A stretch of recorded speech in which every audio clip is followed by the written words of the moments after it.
and she's touring again. Yeah, I saw that. Finally confronted with the conspiracy.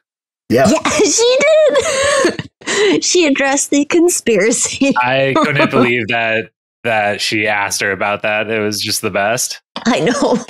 Are you guys aware of the Avril Lavigne conspiracy?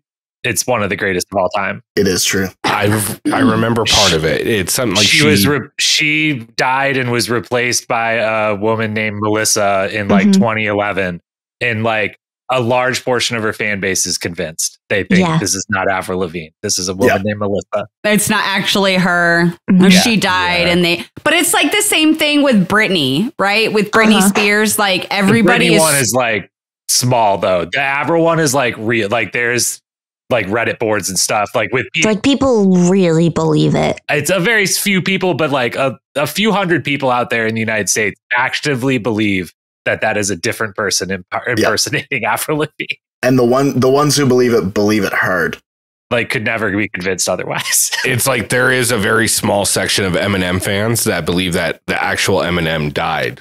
Like after the Is this Eminem like the show. reverse of Tupac, where everybody's like, he's still alive? That motherfucker was in New Orleans in 2018. Like what? He's chilling on a beach in Hawaii. I'm like, no, the fuck he ain't. No, he's not. Bruh, It is the reverse of that. It's like, yeah, that bitch ain't alive, man. That's not her. They have the same. Might look like her, might sing, might tour.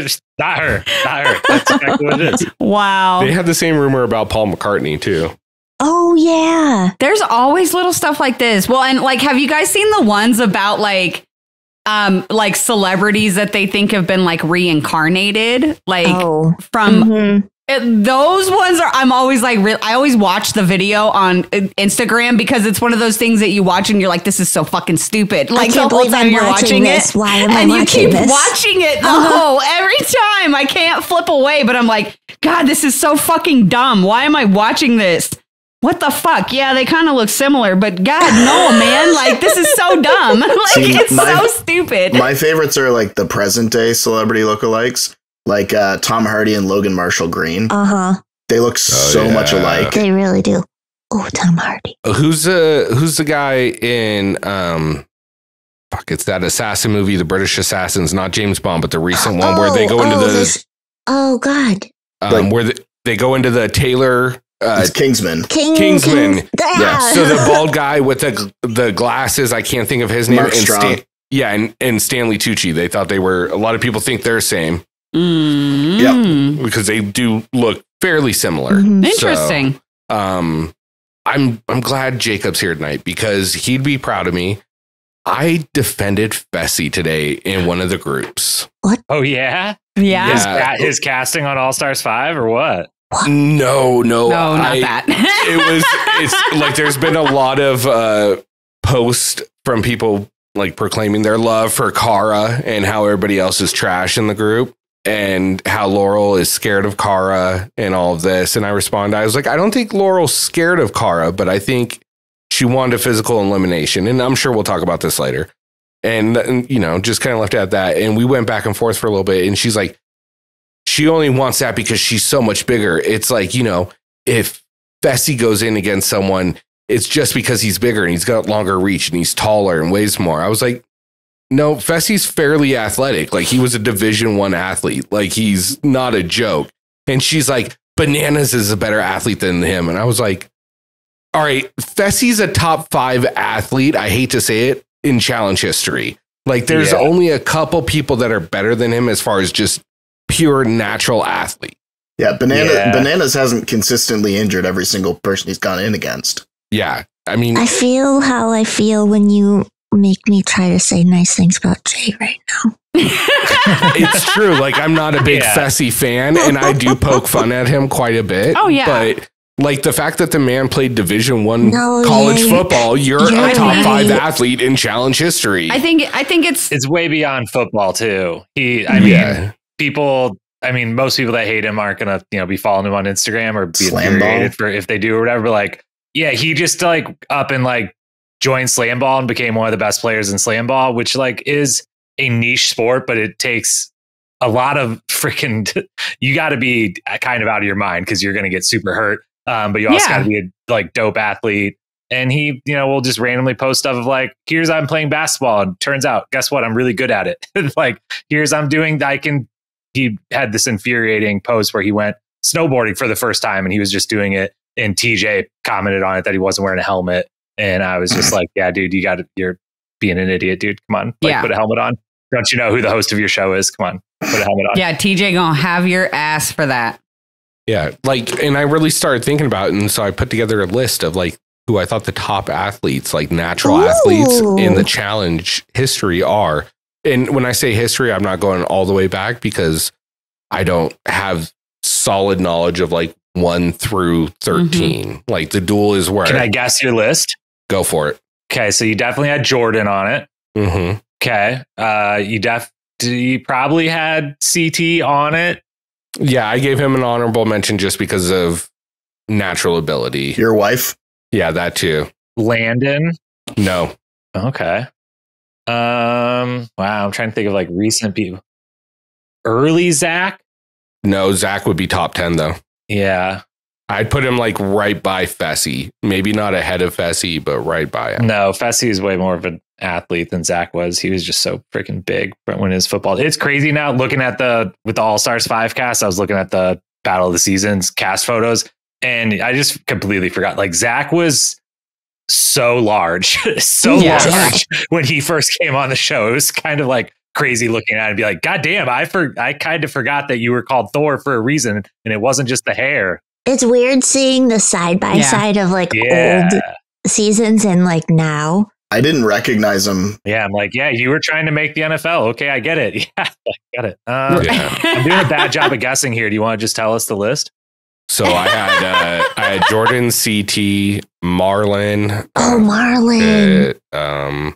Marlon played not only for a Division I football team, but he actually played for a more respected team than Fessy. Yeah. As great as Chattanooga, Tennessee is. What is she barking Shut the fuck up. Ahsoka disagrees. Oh, she's just a baby. She didn't mean to. She's just a baby. Did you see the meme I sent you? And it's a picture of a sad dog. And it's she yells at me to shut the fuck up anytime I bark. But she gets to scream out Taylor Swift lyrics all the time. I shared that story on Instagram the other day. Oh, it was glorious. Sorry, I'm looking for it right now. Who's bringing up Taylor Swift now, Rick? Oh, I said Marlon, Jordan, CT, Horacio, Darrell. Oh, because Darrell was damn near a Golden Globe boxer.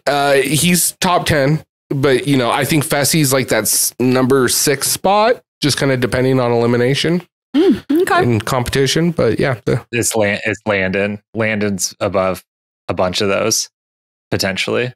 See, he doesn't have the sport background, but I can send you the one single daily challenge. The only one that matters is his magnum opus was they had a challenge. I think it was on maybe Inferno 2. One of those. He was only on a couple. But they had to climb. They were on a rope that gradually went up into the sky. Oh, yeah. The one he beat CT. Yeah, but he didn't just beat CT. He beat every 5 feet. There was a flag or whatever. And so every flag he passed was a point. And Landon got 36 and the next closest was 21. And CT actively needed to do well versus him and tried. And it was just this guy's just a whole different animal of he's doubling the other incredible athlete on the show. But he was he doesn't have the a sport to call back to his high school days or whatever, but was just the most natural, holy shit, anything this guy does, he just gets it. Great hand-eye, fast, strong, whatever you need, he can do it. See, I would put MJ above Landon. And the dark horse, if you count Challenge USA, my guy and Tony's guy, Tyson Apostle. Put Danny McRae above him. No, Danny. Dude, no, for real, not. Tyson was a pro cyclist and basically Olympic level swimmer, both in his life. And pickleballer now. And now the most famous pickleballer of all time. I mean, come on. I guess I just look at it a little bit different because with professional football, I think the numbers are so slim compared to professional cyclists. I don't know how many people are in the Tour de France. You could tell me 12 or 1,200. So yeah, I'm just thinking I know how many wheels are on a bike. The only reason I think that is just because NFL is specifically America and biking is a kind of a worldwide sport, but that's a bad comparison. Anyways, we're getting off the beating path. Yeah, I don't even honestly no idea. Oh, Emily from Australia. Oh yeah, Emily from Australia. Olympic medalist. Yeah. That's pretty tough. Yeah, I'm just so anti one winner seasons that I have to break it all up into sexes. Yeah. Yeah. I don't know. It's driven me a certain way. I'm joking. I don't really care. You have to separate the sexes. Separate the sexes or keep them together. Either way. You must have some strong feelings about All Stars 5 format then. It's the same feelings I had for 39. Yeah. I mean, to me, there's still two winners. Well, wait, do you know more than I do about the format of All Stars 5? Because right now I'm under the assumption that it is trios. It is trios, but I believe if they're doing that, there will eventually be one winner. My assumption would there'd be a trio of winners. Yeah. It would be like the show would have to end if they got on there and they're like, all right, so there's 16 women, 8 men, and there's 1 male, 1 female winner. 1 in 8 chance over there, 1 in 16 over there. The women would have to just like walk out and be like, you got to be fucking kidding me, guys. Like, yeah, what go fuck yourself. The opposite of what we thought you were trying to make up for all the times you never gave us the fair shake of things. And then that's what you're going to do. So yeah, I assume it's trio as well. We might as well go back to Battle of the Sexes. You guys are going against each other in a pole wrestle. Congratulations. And we'd get screwed. It wouldn't even be a good one like Cara Maria versus Jay. It would be like fucking Fessy versus Veronica. Oh my God. Absolute destruction. She would just be like, here you go. Yeah, that's probably what I would do, honestly. That's what I would do. I'm making a business decision here. And she wouldn't even appreciate rolling around with a hot guy, you know? So it's just like, be wasted on everyone. Not that one. Not that one. Mm-mm. Not any of them anymore. Nope. I hear the challenge house is quite like the Olympic houses, so that's the rumor. That's the rumor. Hey, look, a little Paris joke. 2024. Oh my God. There's 5 rings. Broadcast on NBC. Just putting that out there. Oh my God. Anyway. Probably shouldn't have taken that break before we came in here. Yeah, you shouldn't have. I might take another one. You never know. Oh my God. You never know. We should probably get this show started before I go off the rails completely. Yeah, because you regretted it last week. Hashtag no regrets. Did I? I came up with a new nickname for Alexis that was pretty badass. Oh my God. So that's why she's not here tonight. Oh, it's your fault. That's why. I mean, I don't even have a fucking nickname. I just say my name the whole time. I know. We gotta come up with something. Yeah, it's weird to announce your own nickname. It doesn't feel right. Like, think about like boxing. It's never like, and Richard the voice buffer. You know, that sounds stupid. It's only the boxers that have nicknames.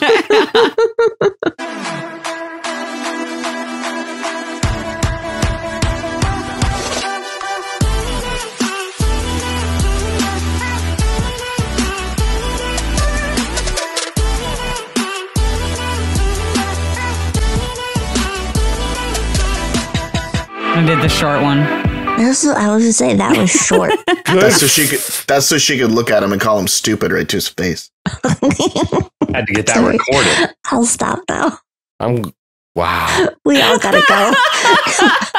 Wow. We gotta rewind. See that? Oh, look, we're recording. Hey, it's Rick with Challenge Fandom Podcast. My beautiful wife, Corrina Hayes. We got Tony Stats, but no info Lantz tonight. And then we got Katie Bad Blood Pahura.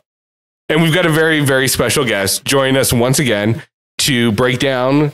I don't know. It's not like a midway point, but it's like always the 3/4 point whenever we have Jacob, the challenge historian Hollabaugh. Did I get that right? Nailed it, dude. Two in a row. You're on fire right now. 2 episodes in a row. Claps all around. I guess you're heating up. You're heating up. Next time you will be on fire, though, for sure. I believe in you. Ooh. Oh, if we can find the right editing. Fire emoji. Fire emoji. Fire emoji. Oh, I got you. Yeah, I got you. Yeah. He just wants to go Super Saiyan. Fuck, I might bust out the ow, that hurt my shoulder. I'm getting old. Can you give him the hair? Oh no. Don't give me the hair. Dislocated his shoulder. That's doing too much. Like I'm like Vegeta now. But she gave you the Lord Farquaad. Why can't she do that?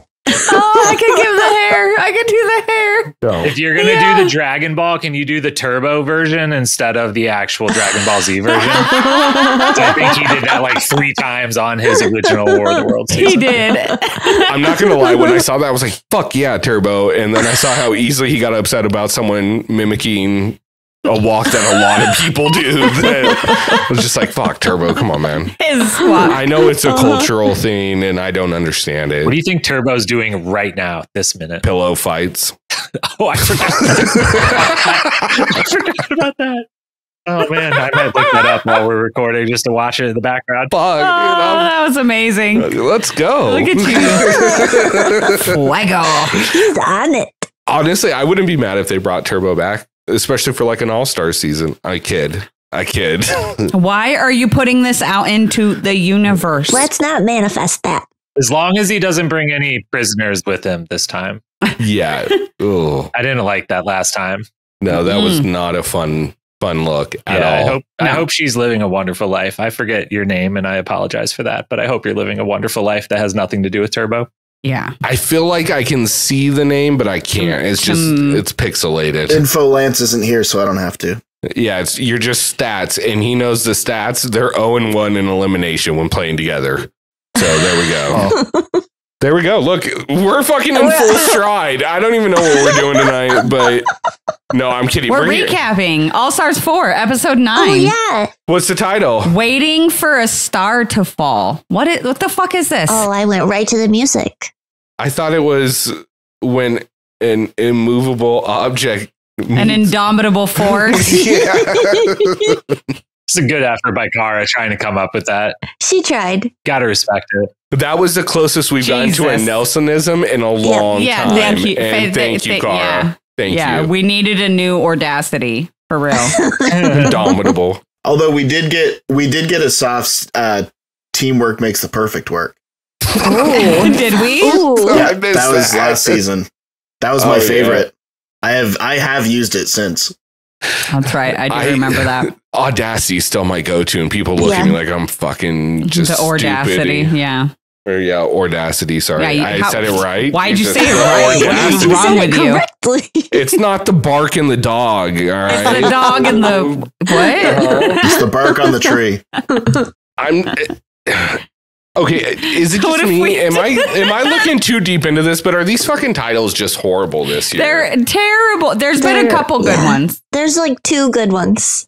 Mine was better on the streaming service I use. It's just called Episode 9.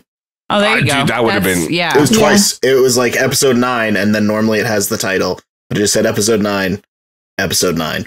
I was like, oh, fine with that. Nice. Maybe we should just use that because we're going by Canadian titles tonight, guys. There we go. The fucking US one was waiting for a star to fall. Like, what is this? I don't get. Waiting for an indomitable star to fall. That's what it should have been. I don't know. I don't get who's writing these. I don't get who's coming up with them. It would have been so much better if it was just Nicole. That would have been hard too. Yeah, that would have been fun. That would have been amazing. Absolutely amazing. But no. I think that they really need to start using the like Survivor method of titles, where using they take a quote. Take a quote from somewhere else in the episode. I feel like they used to do that briefly for a minute, right? Yeah, or like they've done a bunch of different stuff, and there's been like a lot of seasons where I like the like the theme that they follow for the titles, the matches. But this one it feels so like forced, and I feel like they've used this idea of like falling star, catch a falling star, wait for a falling star, like. This whole like falling star thing. First of all, why? For what fucking reason? I don't. Because it's all stars. Yeah, but why are they falling? I don't understand. Because they're not coordinated. They're dropping like flies. I don't understand These stars are just falling. You know, well, in this challenge, they were falling. And Laurel was waiting to catch one instead of going in and getting one, you know. And most people were falling during the daily. I guess, but like, I don't know, man. I don't know. It was just, I don't know. I don't like the titles. Majority. There's been a couple good ones, but look, it's better than when they were going through the, I forget what section of seasons it was, but every episode was basically named after the person going home. Oh, that was USA. Yeah, was that what it was? Yeah, it's like, I was saying, can you see Tiffany? Nope, because she's going home. Yeah. Twice, once in the elimination and then in the stands. Yeah. It's fucking great. Amazing. They've done the, I mean, this is a slightly different version of the name of the season. It has to be in every one, but that was a thing for a little bit. Like the dual seasons, the names are just freaking hilarious. It's like to duel or not to duel. Yes. The duality. Yeah. I would rather have those. Like everyone somehow works the word duel in it. I'm like, that's a pretty impressive word to do 12 episodes of like, how can we use the word duel this time? I guess that's probably what they are trying to do, but it's just not. Ours a little more generic, so the names end up being like, this isn't like creative or funny or like anything. It's just kind of, or like even like the, you know, like the Battle of the Exes. Like they were all like, I don't remember if it was season 1 or 2, but I know like one of them they used like almost like love song titles, you know what I mean? And then there was one where it was like little like quotes and like saying kind of thing. Like they fed into the theme of the season without having to be like they still were corny, of course. All episode titles are going to be fucking corny. It was X's 1, and these are amazing. You're correct. What's love got to do with it? Love the way you lie, crazy in love, tainted love, on the wings of love. Yeah, these are like they were good. Love. You know, like that was a really good, you know, so like they've had good seasons where they, you know, used the theme of the season to, you know, and incorporated it into the titles of the episodes, and they've done a really good job. But I just feel like lately, like it always just feels so forced, especially with the All-Star seasons. And it's like, I get like Star and All-Star, like that's hard to work in, but I don't know, like you guys can come up with anything better? Nothing? Mm-hmm. Like, I don't know.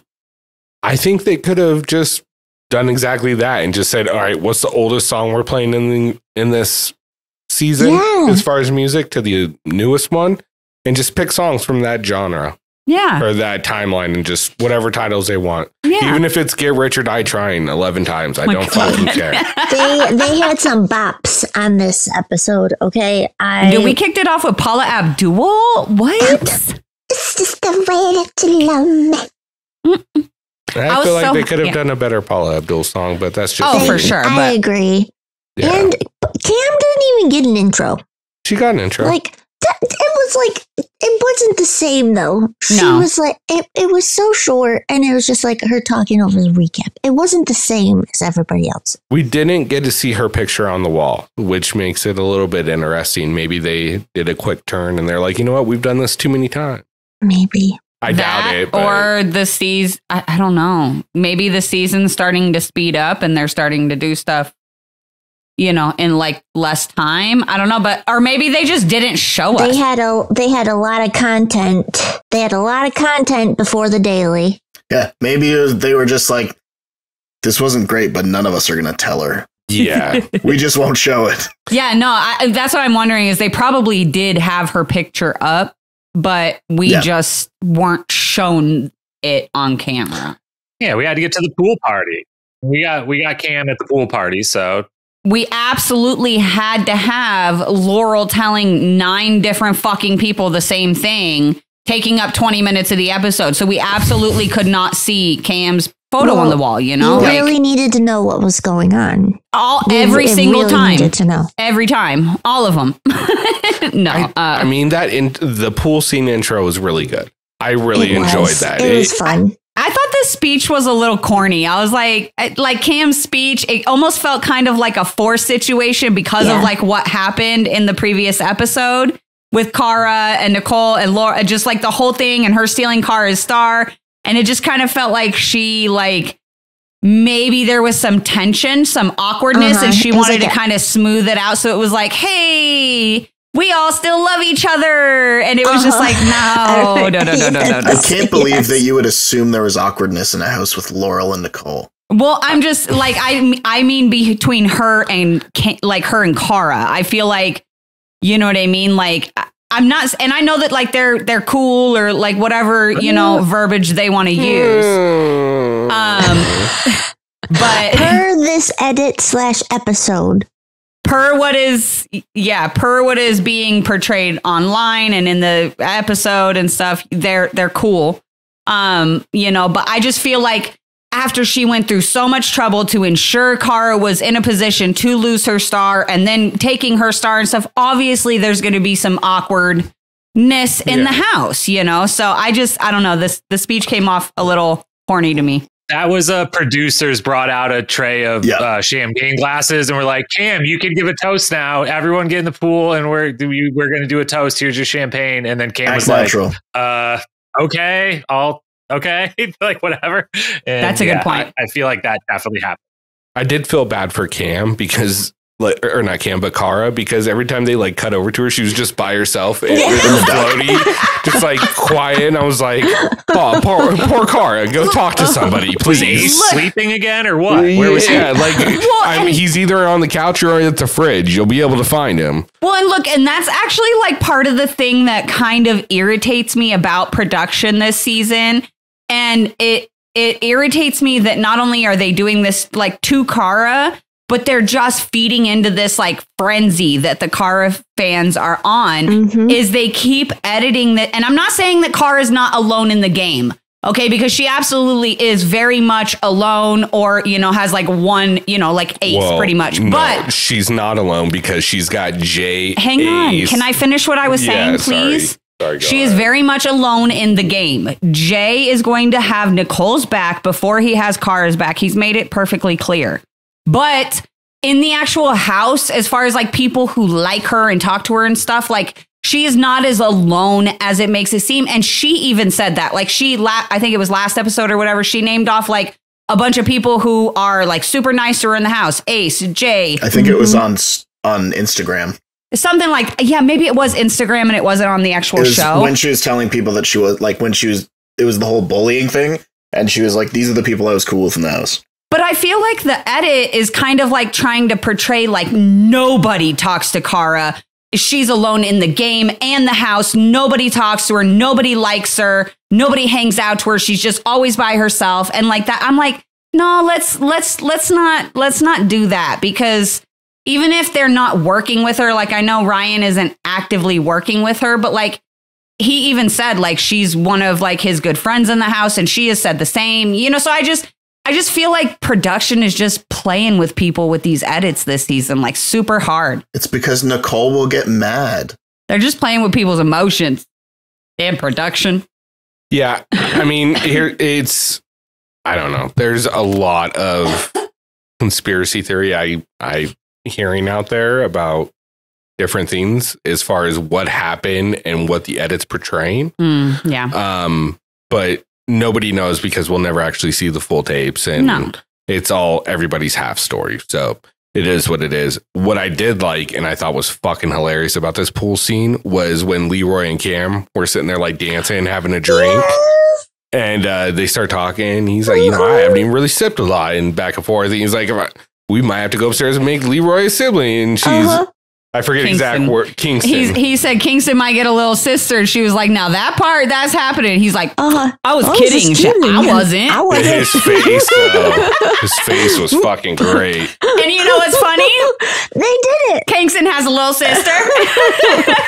Cam, she don't play. She speaks things into existence. She does not play. When that woman wants something, she is going to get it. Whether it is into an elimination, whether it's a fucking baby, whether like it's a house, like they just got a new place in Michigan and like whenever if that woman wants something, she is going to fucking get it. Teach us your ways, Cam. Teach us. Props to Cam. Props to Cam, dude. And that's so cute. I think it's adorable that they had that conversation and then they actually did end up going home and having another baby. And it was a little like it's so sweet. So sweet. I feel like they could have edited that in too, which would have been like super cute. And like, obviously all the fans know that this was filmed a year and a half before we got to watch it. Like they could have edited it in.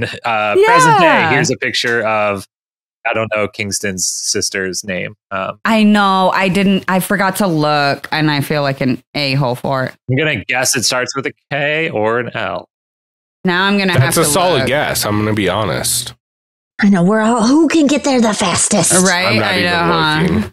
Stats and info isn't looking either because info's not here. Info's not here. Not Kingston's sister. Turbo's partner was Tamara. And Aria. I cannot find her on Instagram, and I'm concerned. I might start a search party after we're done recording. Are you serious? Wait. Oh my God, dude. It was so wild when that. All right, so I know this is completely off. Whoa, I'm Jesus sorry. Christ. I'm so sorry, everybody. The baby's name is Aria Lee. Oh, there you go. Oh, that's nice. I like that. So not a K or an L. Yeah, we should have seen Arya. So, Yeah. we got contacted by Tamara's ex when she was on while the season was airing. Mm-hmm. That was an awkward conversation. Like right before the news dropped that like she was like in this relation, like all the shit that did, just craziness. Like it was nuts. I was like, whoa. I forgot about that. Yeah, it was wild. Dang. Best of luck wherever you are, Tamara. I'm really pulling for you. Wishing all the best. Okay, so watch her be on All Stars 5. Anyway, mercenary. All right, so I have a problem. I know everybody's gonna have a problem with this whole next part, but I think I'm gonna have a problem with a little bit different of a part than everybody else is gonna have a problem with. So next we move into the gym scene where Cara and Steve are sitting outside, and Steve is like still working on his Bulgarian bag, which is just the most amazing fucking thing ever. I think that he's making another one for somebody else in the house. He might be making another one. He's making it for Cara. Yep. She finally gave in. There you go. There you go. That's how they became. Maybe like she the- took. Yeah, she finally Bulgarian was like bag BFFs. Bound by Bulgarian bags. Bulgarian bag besties for life. There we go. They link them together. The triple Bs. We got it, guys. That's amazing. So Bonded anyway, with Bulgarian bags. We see them out there talking, and all of a sudden it like flips to the camera inside where Nicole is watching from inside, right? And she starts having this hissy fit. Obviously she ends up running outside and like confronting Cara, and for whatever fucking weird ass reason. That's my friend. That for whatever weird reason. But my problem with this is when Nicole's still standing inside and she's like freaking out, and she's like saying to Ace and them that like Steve is a fake friend because she's like, he's friends with me now, blah, blah, blah, blah, blah. And I'm like, hold the fucking phone, because Ace and friend. Jay and like literally all of your friends are also friends with Cara, including your fucking girlfriend, Nicole. I know that they're like fighting right now, Cara and Laurel, but this is what Cara and Laurel do. They're still like, quote unquote, like friends in my eyes, right? Like, so I'm like, all of your friends are friends with Cara. Like, what are you even fucking talking about right now? She's complaining to Ace. You're literally complaining to Ace, and Jay, I'm pretty sure, was sitting there as well. And I'm like, they're both also. So what? Why is it okay for them, but not for Steve? That whole thing pissed me off more. Steve's got prettier hair. Then it pissed me off almost more than her going outside to confront Cara. Like that, I was just like, what are you doing? You look stupid. She was just being mean too. I mean, it did go as well as anticipated. No. I mean, it's because it was a Bulgarian bag. That's what tipped it over the edge. She saw that he was making one for Cara, and she was like, that's how we bonded. He wouldn't make one for me.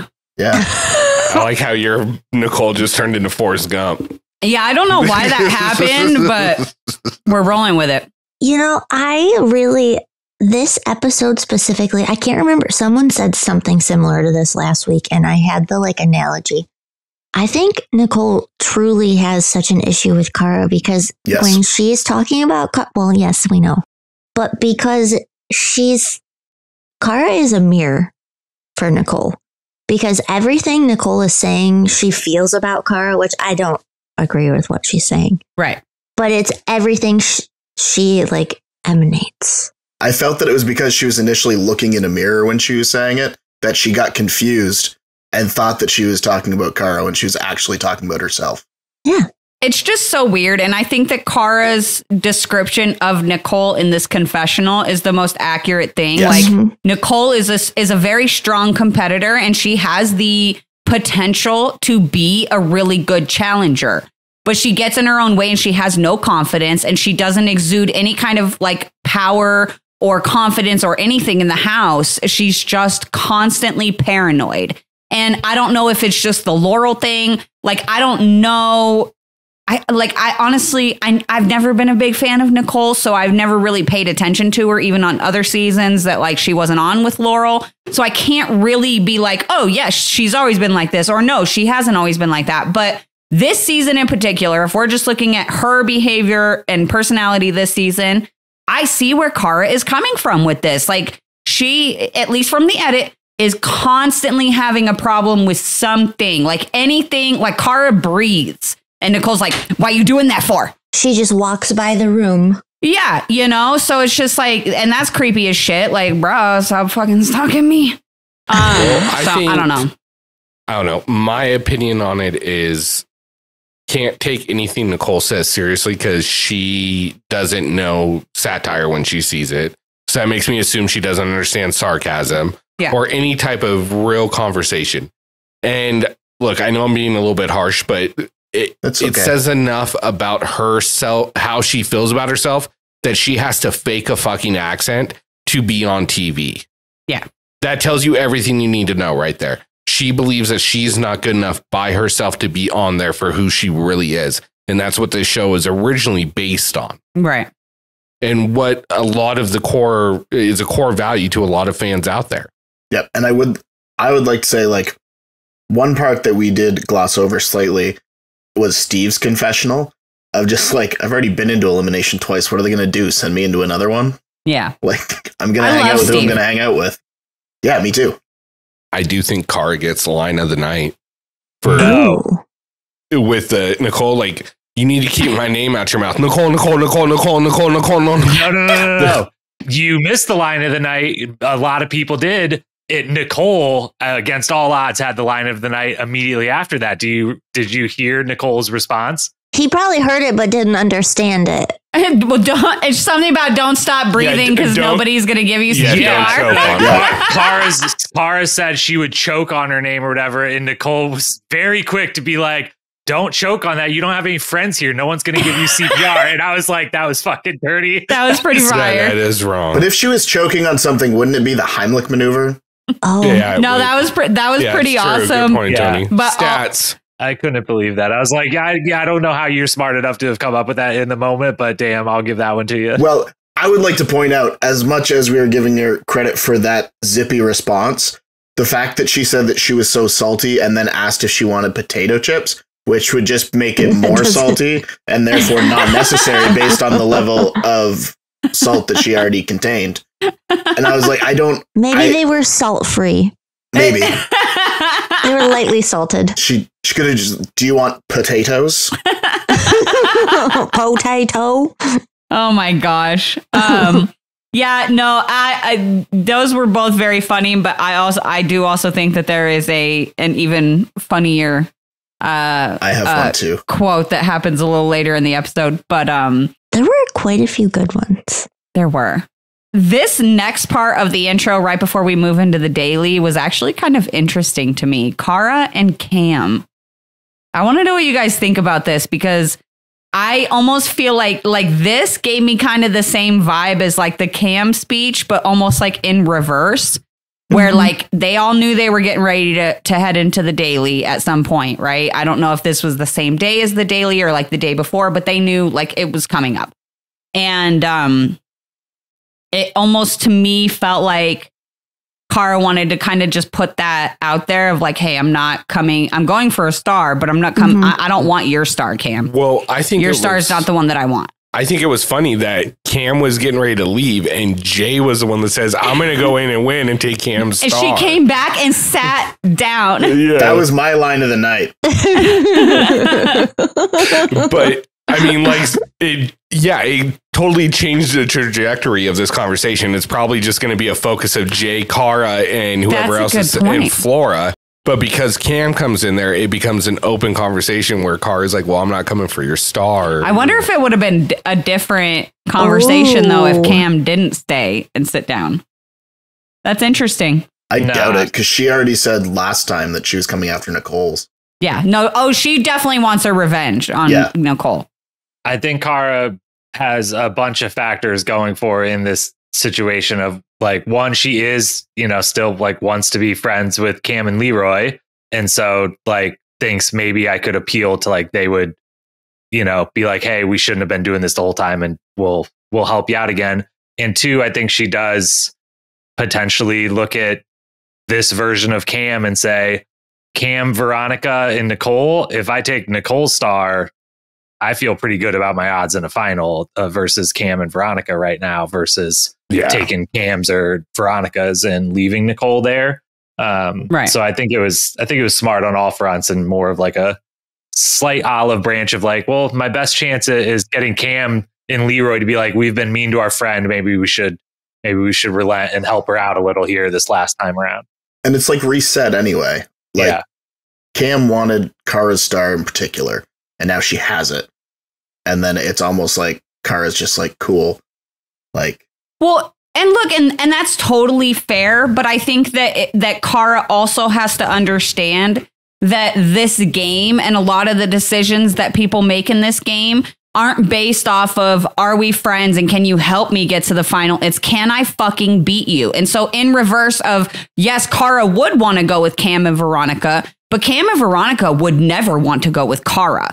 So what I don't understand is why Cara is taking it so personal that Kam and Leroy don't want to play to the end of the game and go to the final with her because they already know they're going to lose to her. And that's just kind of like my thing is, it's like, I understand why Cara would obviously wants her star and would be okay with going with Kam and Veronica, but I don't know that she quite understand. Like, I don't know. I just feel like Kam and Leroy are being made out to be like these bad people, these like villains of this season, mostly by the fans, which I don't understand at all. And they're like being vilified for trying to get Cara out of the game and not go to the final with her. And I can't blame them for that. I don't think you can blame anyone for that. I'm more like, literally, I don't really think that, like, from my perception, I don't feel that they're the villains of the story. They've not been vilified. It's more that, like, Nicole and Laurel have been moronified, where I just, like, can't deal with any time that either of them are on screen. Because either Nicole is complaining about Cara or Laurel is explaining the basic concept of the challenge. And, like, it makes sense that nobody wants to go to the end with Cara because she's already won a single winner's game. And not only that, but, like, she does incredibly well in wherever you put her, in a final, in an elimination. Like, nobody wants to see her. That's the downside of coming in as someone like Cara, is you're always going to be pretty much by yourself because no one wants to run a final with you. So you're kind of the underdog the whole way through. Mm-hmm. Well, and that's the thing is, like, and I'll say this for anyone that's a big fan of, like, who we consider some of the GOATs, right? Like, because this season, the fact that it's Laurel, Cara, and we had Rachel at one point, and then like Nicole, Kam, that's the equivalent of going into a season as a guy and seeing Jordan, fucking CT, Bananas. And let's not even say Bananas. Let's say CT and fucking, Corey Wharton. Yeah. I mean, or, any of these guys that you don't want to see in a final, like that are guaranteed to probably come in first, second, third. Right. So I want to go against the guys that I can beat, which are probably no one, but if that situation, I would go with who I thought was the worst. Yeah. It's the ultimate respect. And I think, like, Rachel had the right idea earlier in the season. Like, it is a big fucking ego boost knowing the whole house wants you out.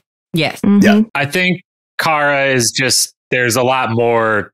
I think if everyone is at least, and I give everyone in the cast credit, even Nicole and Laurel occasionally will say, this is because we don't want to run a final against you. So they all have at least said that.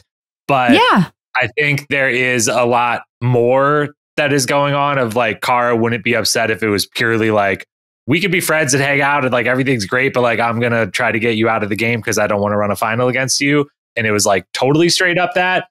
And I think there's two things at play. One, it's really difficult situation that there was clearly something pretty nasty and very big. The biggest event of the season was whatever the hell happened around Ayanna going home early in the season that we saw 10% of.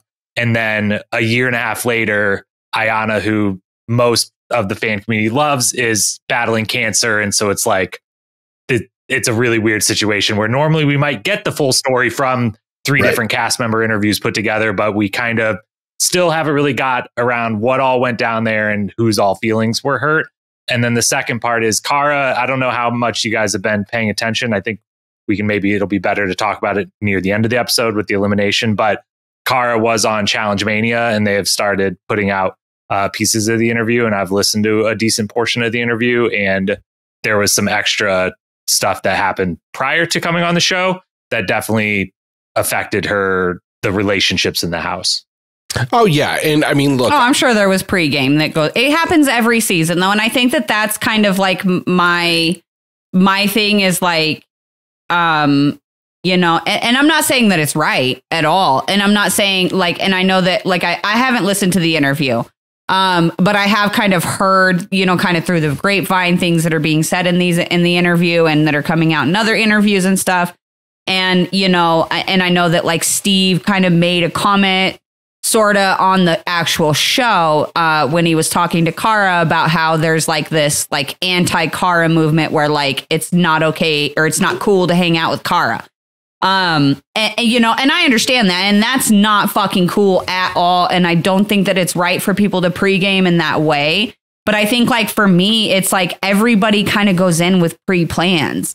I don't think that it was, you know, and I don't know because I wasn't there. So it's like, it's also hard to know like the full story and who's lying, who's embellishing a little bit, who's, you know, like we don't really know. I don't know. But yeah, it's if those things did happen the way that they're being portrayed, then that's super fucked up. I agree. It's not like that's not the way that you should be pre-gaming. I get what you're referring to. Jacob's, I think, talking about a very specific event during a baby shower. Am I correct? Yeah. That's the big one. So Cara said, and I think she made an Instagram post about it as well within the last 24 hours, maybe. But she and Paulie went to the baby shower, but they went 2 days early, and because you know, like the four of them are friends. Oh, and they weren't allowed to take pictures because of bananas or whatever. Like, openly were like, we don't want anyone to know that you were, at least again, according to Cara, was like, we don't want anyone to know that we were like hanging out with you guys for the days before or whatever. And so there had been some things like that I think swayed feelings. But then the other thing that I've been thinking about, and I feel like there's been a couple people, Adam was the most recent one, also on Challenge Mania like a week ago, that made kind of just like alluded to stuff, but didn't say anything specific. And my thinking is the production of we like don't think that much all the times is when we're watching of like what is actually happening with the producers and the camera and like what they're going for. And it's a little bit more talked about in the Survivor world of like how impactful that type of stuff is and how much people pay attention to like that camera's going over there to talk to that person or whatever, like kind of getting an idea. One of the icons of this most recent season, Liz Wilcox, talked about how she wanted to vote people out that she thought was getting more screen time than her. But that stuff happens in the challenge house. And I think there might have been some bit of what like the cameras are just always like, what is Cara doing? They sit down to do their interviews and they're asked about a situation with Cara. And I think I'm hypothesizing that the anti-Cara movement might have been this show isn't just the Cara Maria show and nothing actually she did, but that production did. That's got everyone in the house to be like, well, if we don't talk to her, if we don't hang out with her, they can't, there's no scenes to do with Cara. There's nothing to talk about. And maybe they would like, that was a little bit of it of like them without her having said or done anything, being like, production's obsessed with you. And we would like, I haven't been on the show in 20 years. I would like to be on the show and like talk about me or my new girlfriend or whatever, you know. Explain why I have gold pants on. Yeah, we didn't get an explanation for those pants. And that's totally fair. And I think that I definitely think that that's a good point. And the only thing that I'll add on to that, because this was a thought, again, just completely a theory, hypothesis. There is no actual like fact to it. It's just kind of how I imagine the situation going in my head after hearing, you know, Adam's interview on Mania, and just kind of piecing little things together. I think that you're right. It was probably, she was getting a lot of, I think it turned into this isn't the Cara and Maria show. But I think that her part in it, I think that she did potentially have a small part in it. I'm thinking back to the first like 2 or 3 episodes, and we brought it up numerous times because I even said, I feel like this is going to cause problems for her. On camera, she quite a few times made comments like, well, it's my $250,000. I'm here to get my $250,000. Yeah. So I could see her potentially making those quote unquote jokes around the house and everybody like getting fucking sick of it and being like, no, now we're going to show you that's not your fucking money and we're going to make sure you don't win it. So like, yeah, I feel like maybe it's a mixture of production heavily focusing on Cara and then that just kind of boosting her ego. Adam said she was very egotistical around the house, constantly bragging, talking about herself, talking about how great she was. Laurel has said the same thing in many confessionals. I don't listen to a lot of like what Flora says because she's funny, but she's kind of a hater. Like, so I don't take a lot of what she says to heart. Dude, I listen. She had a real good line right there too. It's funny as hell for sure. Yeah. And she is feisty. It's just funny that she's there. It's just so funny that they're like, yeah, we brought this chick back from 26 years ago.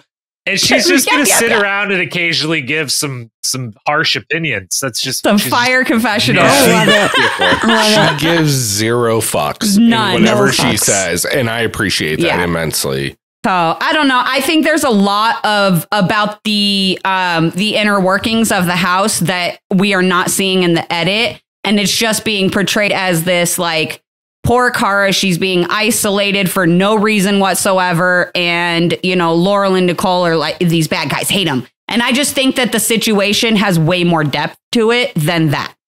For sure. And I think the last random adjacent on this, because I think that's all super valid. And it kind of feels like a self-fulfilling prophecy of like, they probably got a little annoyed to start with like, okay, the cameras are always there. We're always talking about Cara. Now Cara's always talking about Cara. We don't want this to be the Cara Maria show. But then we all start talking about how we don't want it to be the Cara Maria show, which just makes it more the Cara Maria show. Makes it the Cara Maria show. It's a vicious cycle. Yep. On the, you know, the confidence, if you will, that she may or may not have been walking around the house with. My favorite moment maybe of the whole episode, or favorite thought that I had of the whole episode was going into the daily challenge. We get the Laurel 60-second monologue about like, I'm about to like, you know, mess Cara up and like, I'm going to knock her down a peg and the whole thing. And all I could think in my head was like, what would Laurel think about someone else saying that? What if Laurel was watching that and Cara Maria gave that in like that confessional? How much would Laurel hate Laurel in that moment? Like, would be like this egotistical maniac over here, like this, like, you know, and I was just like, oh, if Laurel could watch her, like have someone else read her confessionals, I wonder how upset she would get before realizing, oh shit, I said that. I almost feel like Laurel would get upset if anyone said that about Cara. Like, I feel like she has this thing towards Cara. It's like that a sister. That only she can fuck her up at times. Yes. Yeah. Nobody else is allowed to do it, but Laurel is. Yeah. Well, it's like, go ahead, Corrina. No, I was just going to make a joke. I was going to say, you know, except this season because Nicole's there. So fuck Cara. But normally there's sisters who fought over the same girlfriend long ago. Yeah, exactly. So, and Laurel said, how you come off to people is just as important. And I was like, yes, it is, Laurel. Yeah. Well, and I also want to throw something in there because I've seen this a lot in the fan groups. People have this idea that Laurel is so mad at Cara because Laurel like is in love with Cara and wants to like be with her and has a crush on her and stuff like that. I don't buy that shit. I don't buy that at all. No. I don't think that plays any part in Laurel and Cara's relationship. Now, Nicole and Cara, I think that's different. Oh, yeah. Nicole hasn't gotten over There's a lot of one-way sexual tension in that relationship right there. And one way from Nicole to Cara. Let's not call it a relationship. They had a relationship.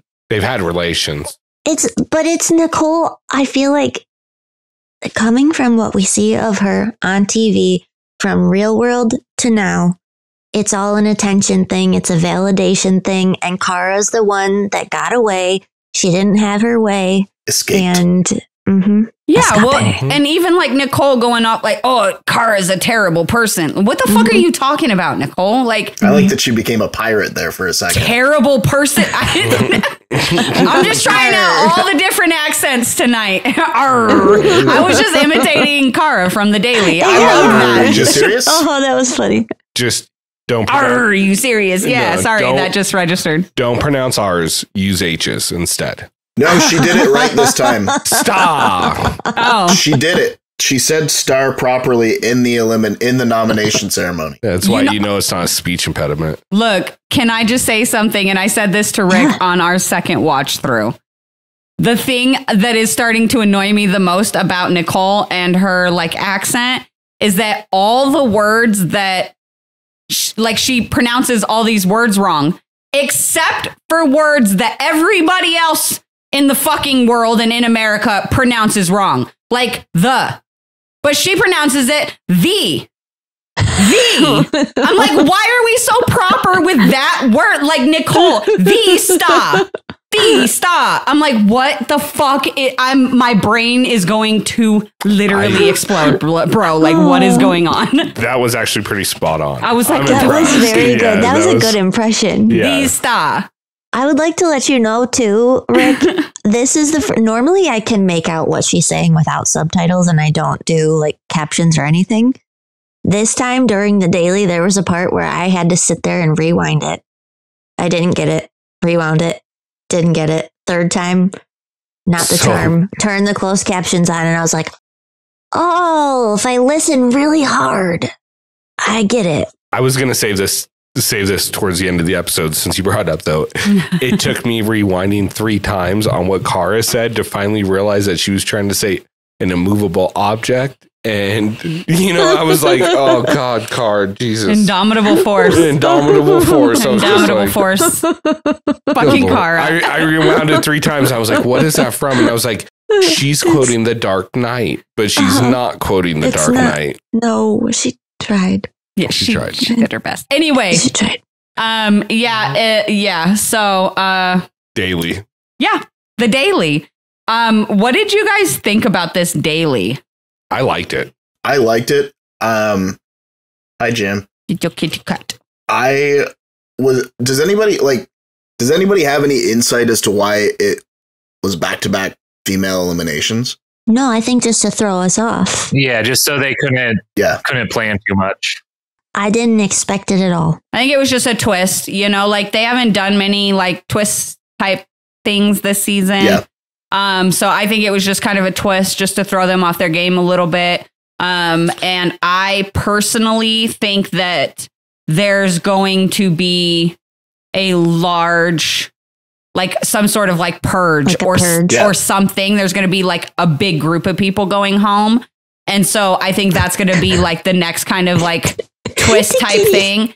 And there will just be more guys that go home than girls. I'm sorry, on that one. Jacob was giving me major was it Dr. Evil? And what's the cat's name? Nickety. Oh, I don't remember. What's the cat's name? Mr. Bigglesworth. Bigglesworth. There you go. Yes. Oh, Rick, you posted that meme about Gold member today. I was like, oh, don't even get me started on quotes from that movie. I like Gold.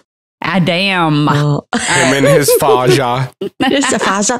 Farter? What's a farter? What's a farter? There's only two things in this world I hate. People who are intolerable of other people's culture and the Dutch.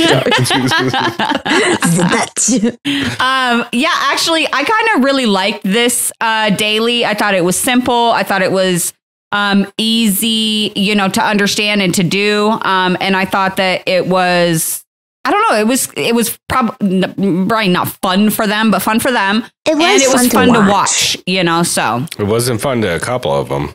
Especially with the song they played on this one. I'm sorry. What song was it?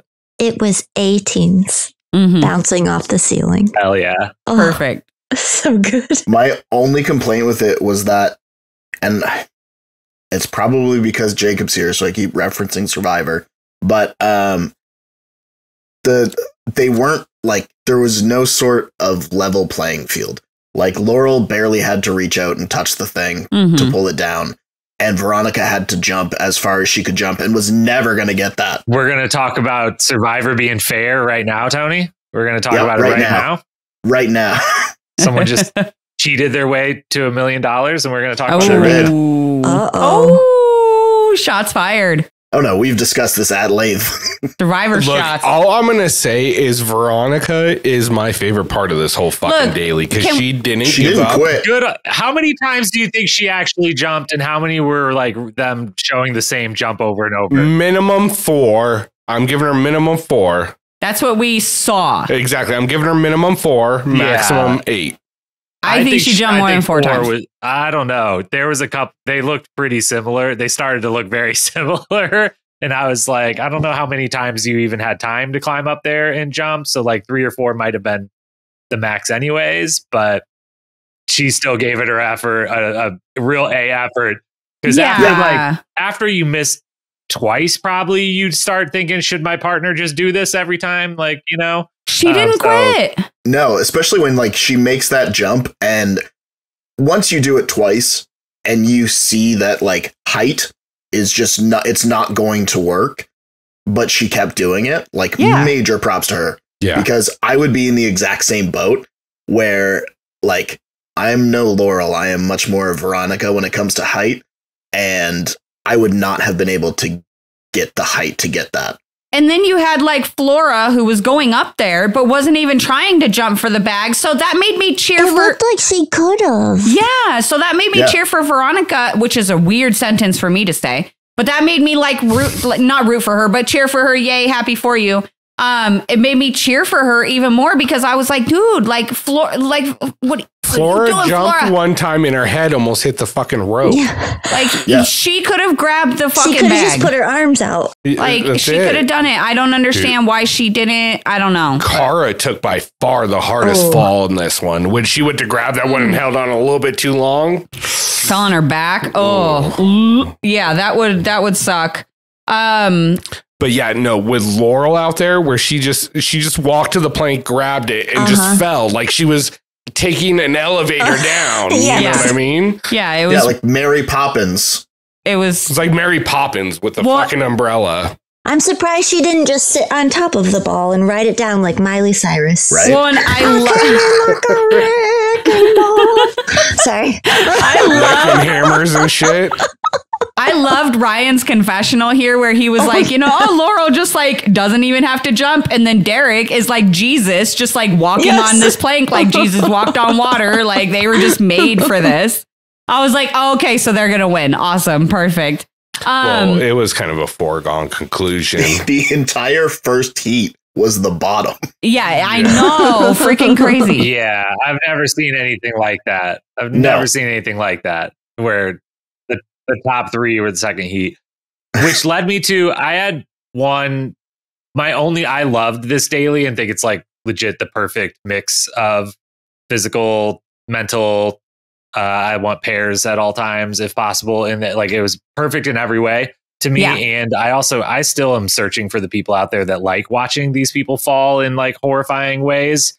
So I'm good when they like get a chance, like you can just fall regular here or like jump regular. The only note I had that I know can't be done because they're switching partners, but I kind of want them to bring back because it was clearly an advantage to go second to some degree. It was also just an advantage to be really tall like Laurel. But going second, clearly all three of those teams, had a little bit more of a strategy, would be a little less scared watching everyone else do it, the whole thing. And so I would love for them to bring back the previous winner gets to pick the order of the daily. Oh, yeah. And I know it doesn't really work because they're not in the same teams or pairs or individuals every time. But maybe they could find a way, because I always liked that, like, that is an advantage, like going second or last or whatever. And that advantage can be given out by the previous winner, and that, builds in another advantage to winning, is you then get to hand out this advantage or disadvantage at the next one. So I don't know how they could work it in when the teams change up, but I would still, that's my only little small note. You could assign the order based on sex. So like if it was a girl it was a girl's elimination or whatever, the girl winner from the previous episode made the order, but like after the teams are made, because then you can actually, the people who are choosing their teams can also sort of game the system. Whereas like if they take a guy who the previous female winner is in an alliance with or is a friend of, then they're going to be in a better order than if they just kind of go in against somebody that they don't like. Yeah. It was just my only note. I like that. It's funny because while you were talking, I totally thought I knew like what direction you were going to go with this, and you didn't go that way. But it made me have like a realization that, so if you think back to, I want to say it was Battle of the X's 2 on all of the dailies, and they would do like 2 rounds, whatever. And then they would have a third round that was the fastest from the first round and the fastest from the second round would then go against each other and that's where I thought you were going. And I remember thinking, and I even put this as a poll on our Instagram a few months ago, where I was like, what was the fucking point in having this third round? Like, it almost seems pointless to make them all do the daily twice. Like, it's just weird.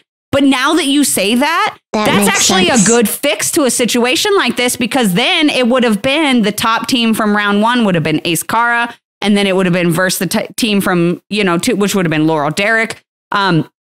I still think Laurel Derek. Yeah, they've only fairly recently stopped doing that. Like, that was the main kind of how they did it for the longest time. Like, to the teens of the show was like, there was always a final, like even if it was rounds, even if it was every team went one at a time, it would be the top 2 go a second time and do it again.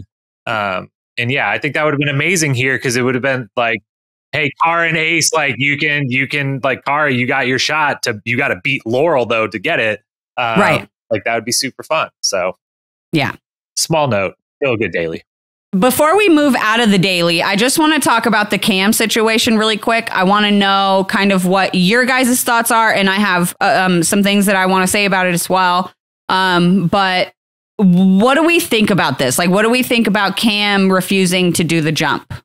It is dangerous waters for Jacob, Rick, and I to engage in this conversation. Based on her confessional right afterwards.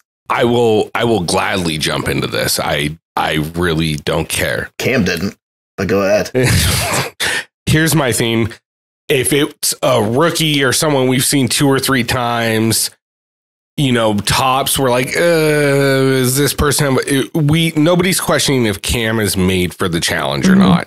No. Like, everybody pretty much assumes that she's one of the top women in this newer generation. Of non-winners. Yeah. But it's like saying, okay, well then maybe Katie shouldn't be on the challenge. Right. Maybe Darrell shouldn't be on the challenge. Like, no. Maybe Beth shouldn't be on the challenge. I'm okay with that. I just had to say it because I'd be happy with that. It needed to be said. Thank you. But it's like, are you mad that Darrell quit that one? I mean, like, it sucks, but I'm not going to hold it against him. Right. It's still fucking Darrell. Right. Chances are that she's going to do it the next time. Yeah. I mean, I've seen her do worse stuff on the challenge. Yeah. I was good with her not jumping. And then I was good with her not wanting to jump for the ball. And then the fact that for a moment was like, well, all you have to do is jump off and let Leroy do it. And like, it's not that high. It's like, do a regular jump. Don't worry about the ball or whatever. But then I was like, but you guys you're going to be in the bottom one way or the other, even if you did that strategy and were willing to just do the like safest version of the jump off. So I was like, yeah, this is fine. Yeah, I suppose. Yeah. Cause it would have taken too long anyway. Yeah. Well, the winners of their heat were still in the bottom 4. So they didn't have any chance either way. And that's the thing is like, it's just, to me, it's not a big deal. It's not like when Thea wouldn't do that daily on what was that, Rivals or Invasion of the Champs. Was that what it was? Okay. Yeah. But same thing. Like it's not like that. It's more like Darrell not wanting to do a heights challenge. And I think she didn't say much about it.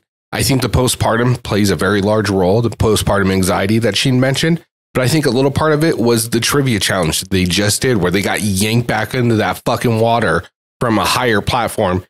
In a stupid way, a stupid unsafe way that, again, I don't know who it's for. Sense. I don't know who thinks it's fun to watch.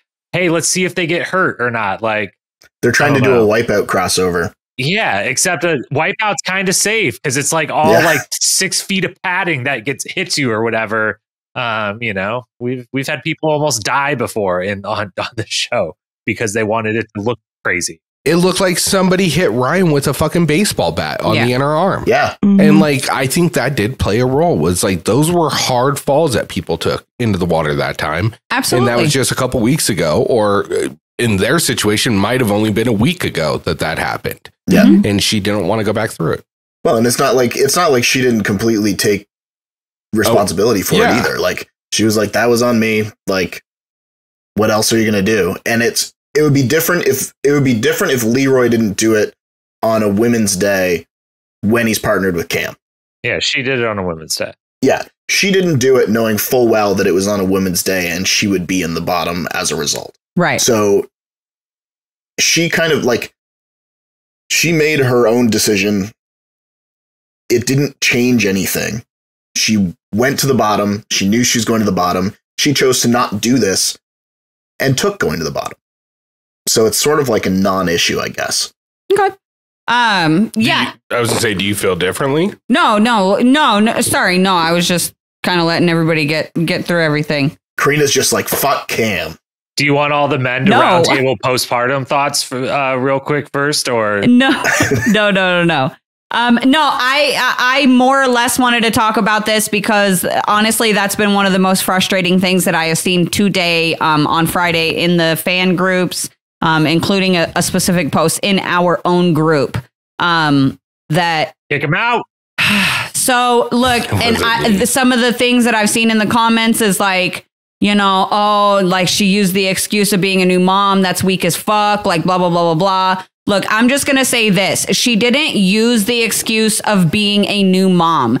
If you are like, and even if you are a mom, if you did not experience postpartum anxiety, postpartum depression, like they're different things. And what Kam is experiencing in this moment, what's going on with her is she is standing up on this thing that is 35 feet above the fucking water or whatever.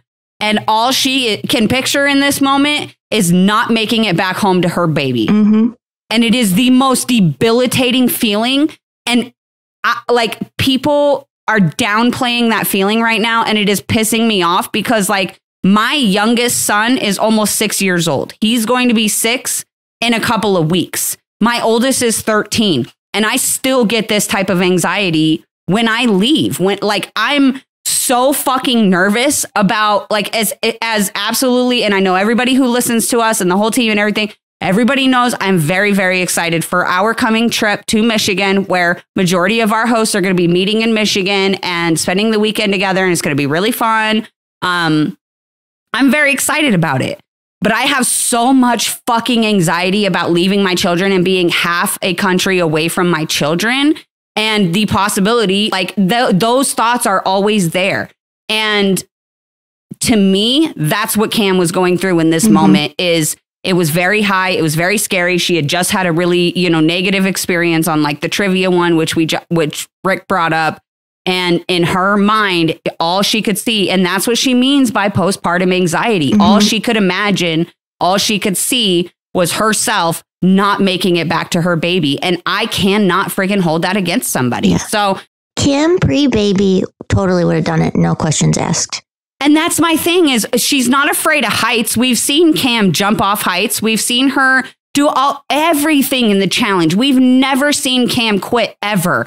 So for her to have this much anxiety and this much stress on her body in that moment about being that high tells me that like it was a legitimate emotional response, a legitimate fear in that moment. And like, it wasn't just a like, oh, I'm high. It was I'm legitimately scared I'm going to die and not make it home to my freaking 7-month-old baby. You know, like I can't hold that against her. And to me, it's not the same as like when you have, you know, Theo from Invasion of the Champs and he wouldn't jump off the swing, the canyon swing thing. Like that's different to me than what Kam went through in this moment. And like we said, we've already seen Kam do all this shit. We know it's not about being scared of heights, you know? So that's just how I feel about it.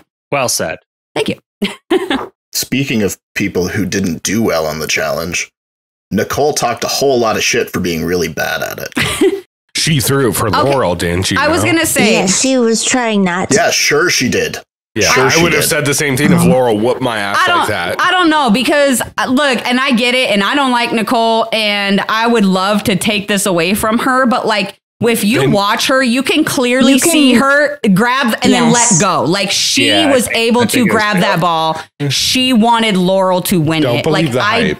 Don't believe the hype. It's funner on this side where you hate on Nicole all the time. I do hate on her. I'm not. Like I hate on her too, but we know she can. Like she was doing this just fine. Welcome to the dark side. No, listen, this is what I'm going to say. I don't think that I think she legitimately was throwing it. She was missing. Yeah. But I still am going to hate on her because that's fucking stupid. I'm sorry. Why are you doing, you know that you are a fuckboy, Nicole, you know you are. So why are you potentially putting your game on the line for someone else who you're not even serious about? Like, it's one thing for Kam and Leroy to like, you know what I mean? But you're not serious about this girl and you fucking know it. So like, why would you risk your whole game to help? That's my part where I'm like, you're fucking stupid. More importantly, you've got Jay who's busting his ass to protect your star. Yeah. And all you're doing is proving to him that his allegiance and his position in the game is not as important to you. Well, and here's my thing is, this is how you know Nicole does not clearly understand the game. I understand Laurel's your girlfriend, but are you really wanting to go to the final with your girlfriend and she's going to beat you? She's going to beat you, Nicole. There's no ifs, ands, or buts, because guess what, Nicole? You have a 0% chance of finishing this final if we go based on every other final you've I was going to say, if anybody has any kind of doubts about whether or not Nicole could beat Laurel in this final, I would just like to remind you guys that it wasn't just Nelson who couldn't fucking add the goddamn triangles in Invasion of the Champions final. He was partnered with Nicole. It was she can't even fucking count. She can't talk. She can't count. Like this poor girl, she can't walk. She always ends up breaking her damn ankles in the final. So like this damn girl is doomed. Why are you going to a final with Laurel? Like what is you doing? What is you doing? Like, so, no, I agree. Stupid move. I agree with Jay. What are you doing? I'm just talking a lot of shit. Like, obviously, anyone who's on this show should believe in themselves and think they can win anything. But be realistic with yourself, okay? Like, also be careful on the ratchet strap stepladder. Well, here's the way to throw it.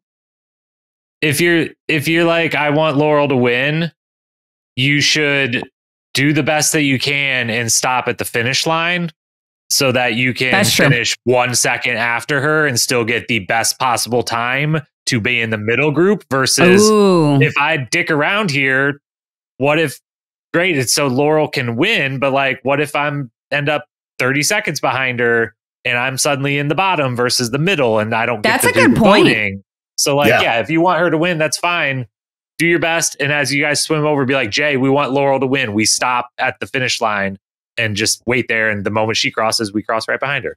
Right. Yeah, 100%. Yeah, that's fair. Yeah, I totally honestly didn't even think about, the fact that she could have ended up in the bottom if she wasn't careful. Well, and I think she's got a good idea once in a while. She just has no idea how to execute. On the idea. The idea of like Laurel should win so she could throw herself in, like, okay, like high level theory, you're on to kind of something, but you don't have the intelligence to figure out how best to make that happen. It's like she understands the end goal, but she doesn't understand the workflow to get there. She needs a Veronica. You know what I mean? Like she needs like a brain, a strategist, like somebody who can. Only had a brain. I didn't mean it like that. You mean the smartest guy in the house as her partner, Jay, who tries to talk sense to her the whole rest of the episode, and she's just like, yeah, that just, I think we're not going to do that exactly smart, brilliant thing you're saying. That is what everyone should do. We're just going to ignore that. She's got him. He's literally right there. He's telling her everything she should do. And she's like, nah, we're good, Jay. You can stop talking about it. It's fine. I do think we're selling short Laurel's partner too, because Derek played a very pivotal role. Derek's a badass. Yeah. So Derek's good. Amazing, dude. He's like Jesus. I hope he gets to go in an elimination. I really want him and Jay to be the next elimination and get their shot at this star. I want to see Derek make the final. I want really Derek do. in the final so bad. Just because now that I know he can run, I never knew he could run like that. Dude, the flashes we're getting of his athleticism in some of these dailies, it's like, I want to see what he can do in a final. Yes. I want to see him and Jay both in a final. Like, I want to see Jay eat something. I'd rather see Derek. Yeah. Like, and nothing against Jay. I've seen Jay run a final, and I know it wasn't, the greatest showing, but like, this is just such a great season for Derek. They have never shined Derek in this kind of light before. He's always been portrayed as like, the weak, we've never seen. And I think that this strength and this ability has always been there. We just get that basic fucking bullshit edit that they get. And he's always targeted so quick and so early. And he's always put up against somebody in elimination that he should not be put up against, So like, I just feel like this season, and again, it's nothing against Jay. I've already taken back majority of the bad things that I said. The only thing I haven't taken back is the eating thing, is that I would like and not that I like the eating portion of the challenge, but whether we like it or not, it's part of the challenge. So I would like to see him accomplish something of that nature. But other than that, I've taken back, all the bad shit I said about him. But at the same time, I'm just watching Derek with just these like star eyes. And I'm just like, yes, I love to see you shine, baby. Go. I would really like to see Derek, Ryan Adam too, yeah. And I know that's 3 right there, but let's just say they put 4 into the fucking final. Adam would be a good one. Steve, yeah. I mean, don't get me wrong. I really like Ace, but I don't think he's just not he's not playing or paying attention. He just kind of seems like the do guy to me. Like, just literally, he's fun, but just do. I heard somewhere, and I don't know necessarily the accuracy of it, but my understanding is shortly before they went for filming, I believe his house burnt down. Aces. Oh, wow. So, and I forget where I had heard that, so I'm not 100% sure on the accuracy, but someone had said that his house had burned down like just a couple weeks before filming. Oh, geez. Which is why you see him in majority like just the same clothes recycled, whereas everybody else has a larger wardrobe. Poor guy. So his mind could very much be somewhere else entirely.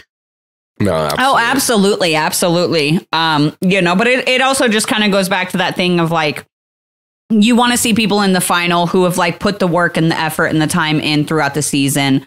And so not that I don't like Ace, but I definitely think that there are people in the house who, and I hate to use the word like deserve, but who have kind of earned being there a little bit more. Yeah. Earned is a good one. Mm-hmm. Anyway, so Laurel and Derek win. The losers eligible for nominations is Kam, Veronica, Cara, and Laurel. What the fuck was that? Oh, Coral, I miss you. Kam, I don't know where it came from. Floral. You mixed Laurel and Flora. Something, yeah. But it made me think of Coral. I don't know. But Kam, Veronica, Cara, and Flora. And then in the middle voting is J, Nicole, Adam, and Avery. I love that. They're so also, cute. We didn't talk about what Avery was talking about in the intro. The little pool when she was cleaning up. I just gotta shout it out because I feel like I love the little like real life snippets that we get. It was very just sweet. Gotta shine some light on her. She has been supporting her family since we've seen her on reality TV. And it's just wild to me. And how old is she? She's not that old, right? Probably our age. I think she's about our age. Yeah. Like, I can't imagine having that much responsibility. Jacob's coming through with the info. Oh, is he already He's on covering it? for I would assume that she's younger than us. 93? 93? 33. Oh, she's 33. Okay, so she's a year younger than me. Oh, yeah, she's my age. Gonna say she looks good for 93. Okay, yeah. So she's Katie's age. Perfect. Yeah. Honestly, she very heart-wrenching. I don't want to say heart-wrenching, but very touching moment. Yeah. I would love to talk to Avery and get kind of her life story. I think it would be really interesting. And I think there's a lot more to Avery than what we see and what she shares. But yeah, shouts out to Avery because that's not easy. Raising your siblings and stuff like that. So sorry, I'm not laughing about that. I was just laughing about the fact that you said you wanted to talk to her. I was like, well, we could just ask Corey to go into her Hooters. I know, right? I think he lives right by where she works. He does. He lives by the Hooters she works at, and he has such a massive crush on her. So like he always jokes, he's like, "Oh, I'm just gonna like go in there." Why doesn't he go? I know, she's so hot. Oh my God, I'd go. I don't even like Hooters, and I would go. I'd be there every day. I'll go. I was like, Corey, just slip her some fucking Challenge Fandom Podcast stickers. Yeah, just slide her some stickers. Slip her your card. Yeah, it'll be all right. Card. Hey, take our business card. Anyway, so after the we daily got QR code cards. Sorry. Jesus. After the daily Director of First Impressions.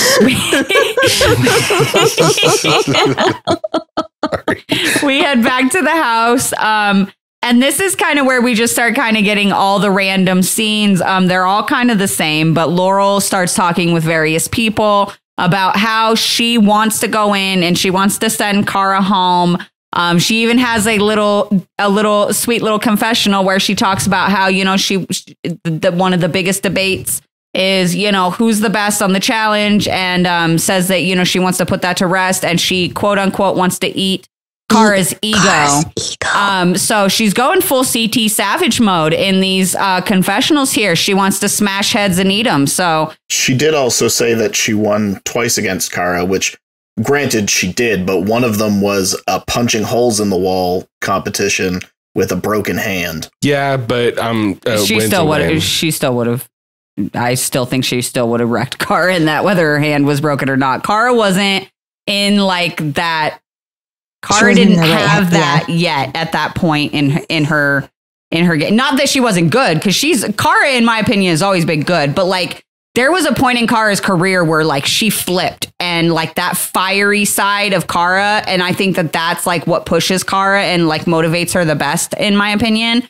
And like I said, I think I said this last episode is like that's why like underdog Cara is like my favorite kind of Cara, because when the pressure is on her, she performs so much better than when she's just like kind of floating at the top and just, War of the Worlds 2 Cara. Like I like underdog Cara under pressure. I like her so much more. I love the way that she's a fighter. Look, low key, I do want to see her do well because she tends to not do very well when there are other very top tier women in the season with her. Right. Like a Laurel and Emily Schramm, Sarah Rice. Those seasons are typically not hers, and that's understandable because it's steep competition that you're going against. Yeah. Just like if you look at Sarah Rice's record pre-Battle of the Exes, it was very similar to the fact that she could not beat anybody. Right. You know what I mean? But with her going against a Laurel, beating a Rachel in elimination, I think if she does go on to win this season, it should be a feather in her hat. If Cara goes on to win this season, yeah, there's not a whole lot that people can say after that, because at that point, she would have won a solo season on the flagship, a solo season on All Stars, and then partner season, and then the Bloodlines. Yeah, and 3 wins in the modern with a rookie. Era. You know, that's hard to argue. Yeah, so like if she wins this season, there's literally just no fucking arguing it at all anymore. Sorry, I was reading my notes and I was like, what? Why do I have this note? But I just found it really funny, and I don't know if I'm sure everybody noticed it because the camera ended up focusing in on it, but when Cara and Ace were sitting in the room talking and the praying mantis was just like on Cara's head. And they did and she hadn't noticed it yet, because if you pay attention, the first scene that they show with the little praying mantis on her head, that's actually from later in the conversation. And they just started with that shot. And then, but like you see it crawl on the bed and then climb up her and get on her head throughout their conversation.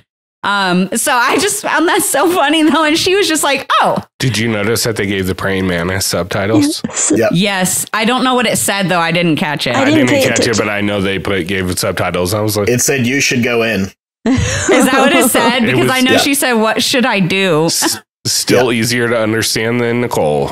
Just putting it out there. Ace also gave it a voice as well. He did, but I didn't like his as much. You should stay here with Ace because he needs a partner on Monday. Yeah, but she needs a star, Ace, and so do you, bro. Like Tina says it was her. Ace is cashing them checks. He don't care about the stars. He just wants to be there to the last. He don't give a fuck about that star. Look, he's like, you get paid. I'm not going to win the final. I get paid the same amount whether I run it or not. I go home one day earlier. I still made it to the last week.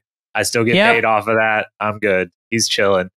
And that's the truth, because some of these people, and no offense to Flora, but Flora is there for her appearance fees, not for winning the final. We know that. Yeah. I don't think she knows. I don't think she in the moment realizes that she gets paid more or less. I think she just is she's having fun. I'll do it and I'm there and this is fine. Like whatever. She's on free vacation. You know what I mean? On vacation. I'm talking shit and I'm making some friends. Like it's cool. Free food, free drinks for the most part, and a nice big fucking mansion on a hill.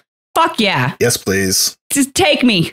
Take me. Take me away. You say that until you have to share a bathroom with 24 other people. I don't give a fuck. I will poop in a bush. Okay. I don't give a shit.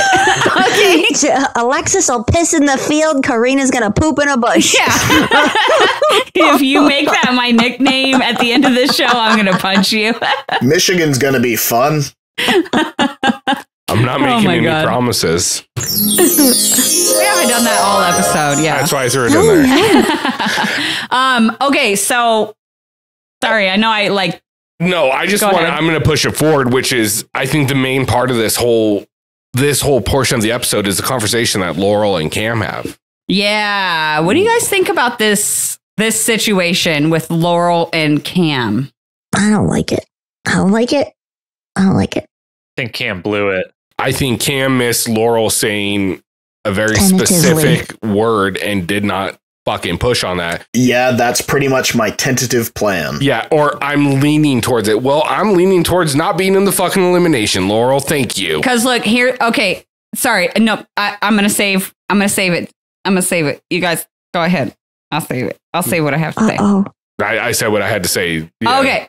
Laurel, obviously, I jumped the gun by saying Kam blew it because it's based on Laurel being respectfully her current partner as of the show. Nicole was the one called an idiot repeatedly in the show, but Laurel is a complete idiot in this episode of like, put in Veronica and Flora, go against Flora, you're going to win. It doesn't matter what the game is. Just like, you're going to win. Cara doesn't have a star. Can you just deal with Cara being in the house for 2 more days and run the final without her? And so with that aside, Kam then not being the voice of reason of like, Laurel, you're not saying my fucking name. You're going to say Flora and you're going to go against Flora and you're going to win. And me and you are going to run a final without Cara Maria. That's what we're doing. Stop this nonsense. You said tentative. I don't trust you. Don't do this shit. And I'm surprised that Kam didn't like push a little harder. Maybe she did. As always, we barely see any of this. So who knows? Maybe Kam did be like, if you're wavering at all, maybe don't do that. But yeah, they both just blow this. So it's so easy. It's so easy.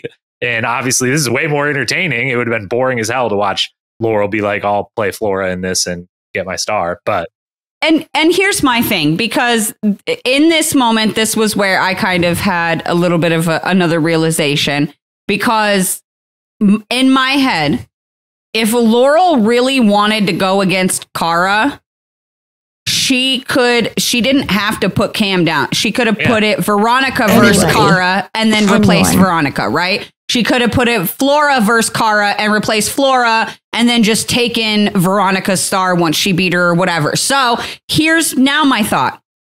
I don't think that Laurel ever had an intention on going in. And I think she used this opportunity to play Kam the way Kam played Cara. And I think her intention was always for Kam and Cara to go against each other. And I think that the only way that Laurel was ever going to go in against Cara is if it was a head-to-head physical competition, and that's why she was so loud about it through the house. I don't think she gave a fuck about the rest of the house hearing it. She wanted production to hear it because she was hoping that they would give, if they knew that there was a chance that Laurel and Cara would be the two goats of the fucking, that they would be going head-to-head, that they would put a balls in, that they would put a pole wrestle, that they would put something physical. And I think that's what Laurel was hoping for. But I think truly in Laurel's heart, she never really had a full intention on replacing Kam, unless it was like I said, a full on head to head banger where she could put her hands on Cara.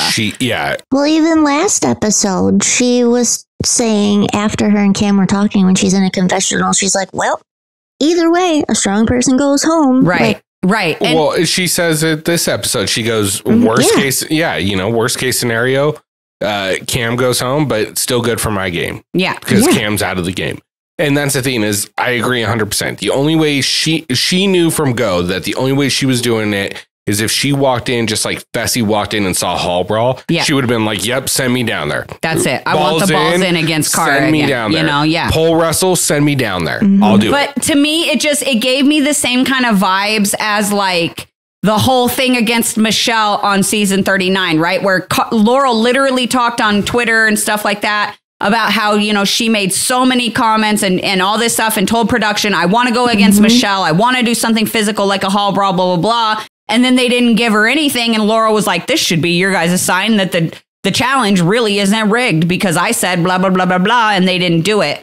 I feel like that was also kind of her goal with this and why she talked so loud and so heavy about this all through the house. I think she was trying to make sure that production heard it. This was filmed prior to 39. No, I know. I was just using that as like an example. She was doing the same thing. Yeah. Yeah. She was doing this. She didn't learn her lesson. The same kind of thing. Yeah. Production's not going to do it. She definitely wanted Kam out too. There's some part of her did because you're to your point. Like, why couldn't it have been Cara and Flora and be like, so if you go in there and if it's something physical, great, you can take Flora and you can go against Cara. And if it's not something physical, you can pull Cara out and you could go against Flora and win. Either way, you get a star. And if it's the thing you want, you get a star and get to beat Cara. Fantastic. Yep. Why is it got to be Kam? And so she definitely wanted Kam out to some degree or was okay with it. And I'm still like, did Kam push back more on this or what? Because it still seemed a little. I think she did. Yeah. I honestly, I think she pushed back and we didn't see it because we saw a little tiny snippet of Kam saying, so wait, no matter who you send down there against Cara, you're going to replace, right? And then then the shot immediately flips to Laurel and she's like, yeah, blah, blah, blah, blah, blah, blah, blah. But we never see Kam reply to that. But I can't imagine Kam not having the same thought that I had of like, well, then it doesn't matter if you do Veronica, Flora, or me. You could put either of us three down there and still replace them and go against Cara and take Veronica's star. Like, that's stupid. It literally made no sense. If this was on Big Brother, they would have been like, this is the most stupid fucking game move ever. Yeah. Just tell me you want me out. I'm not a pawn. Yeah. This is you want me out. Yeah. Yes. And that's what it felt like for me. So.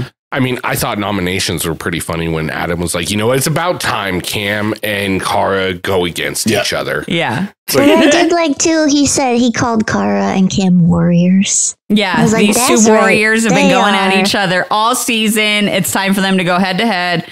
I was, hell yeah. And Avery pointed out the same thing. No matter even out of these three people, Nicole, Laurel, or Cara, no matter who goes home, it's great for Avery's game. great for everyone's game. Everyone, really, yeah, because it's only single winner. Yeah, I mean, it's great for most of the men in the house, too. Yeah, because the women are definitely the like highlight this season, in my opinion, as far as like, you know, just being the bigger force. Oh, 100%. I mean, look, I would much rather go against almost pretty much any guy there in a physical elimination compared to going against Laurel. Yeah, or Cara. I feel like both of them could fuck me up. Yeah. So. No, the nomination ceremony was interesting. I felt like Jay was really trying to. So hard. He tried so hard. I tried so hard. They had already the vote. It was already 3 votes, and he was like, "Before I say mine and make it official, Nicole, do you want me to explain how this game works to you real quick? Yeah, you still have time to take your vote back." And she's like, "Nah, we're good. We can keep it moving." Well, and in this moment is kind of why, like, why I was like earlier, because to me, this moment really showed that Jay is, in fact, number 1 with Nicole, number 2 with Cara, because he put protecting Nicole's star above giving Cara a chance to get one. He was literally ready to block Cara from having an opportunity to get a star on potentially what they thought may have been the last female elimination day. So, like, it just... What, Nicole? What? But here's the thing. He did all of that, and it wasn't accurate. Because no matter what, if Cara goes against Kam and Laurel doesn't go down there, she's just getting Cam's star. She can't take Nicole's star. Right. If Laurel goes down there and Cara beats her, then yes. Yeah, but nobody was counting on Cara beating her. Then Laurel's not taking Nicole's Jay. star. She's taking Veronica's. She's going to take Veronica's, yeah. Yeah. I mean, so to me, it was a non-factor in this elimination. He was saying it strictly as if the plan is Laurel goes in versus Cara, then there's a 50-50 shot. Cara going to take Nicole. And gets to pick whose star you take, and it's going to be yours. Yeah, he was banking on Cara beating Laurel. But at the same time, everybody else was banking on Laurel beating Cara. I'm giving enough foresight to say that Nicole could beat any of the other women outside of Cara and Laurel who are left. Right. So, it depends on the elimination. I'm giving strictly physical on that. Yeah, that's true. I would have liked to see this elimination, Cara versus Nicole.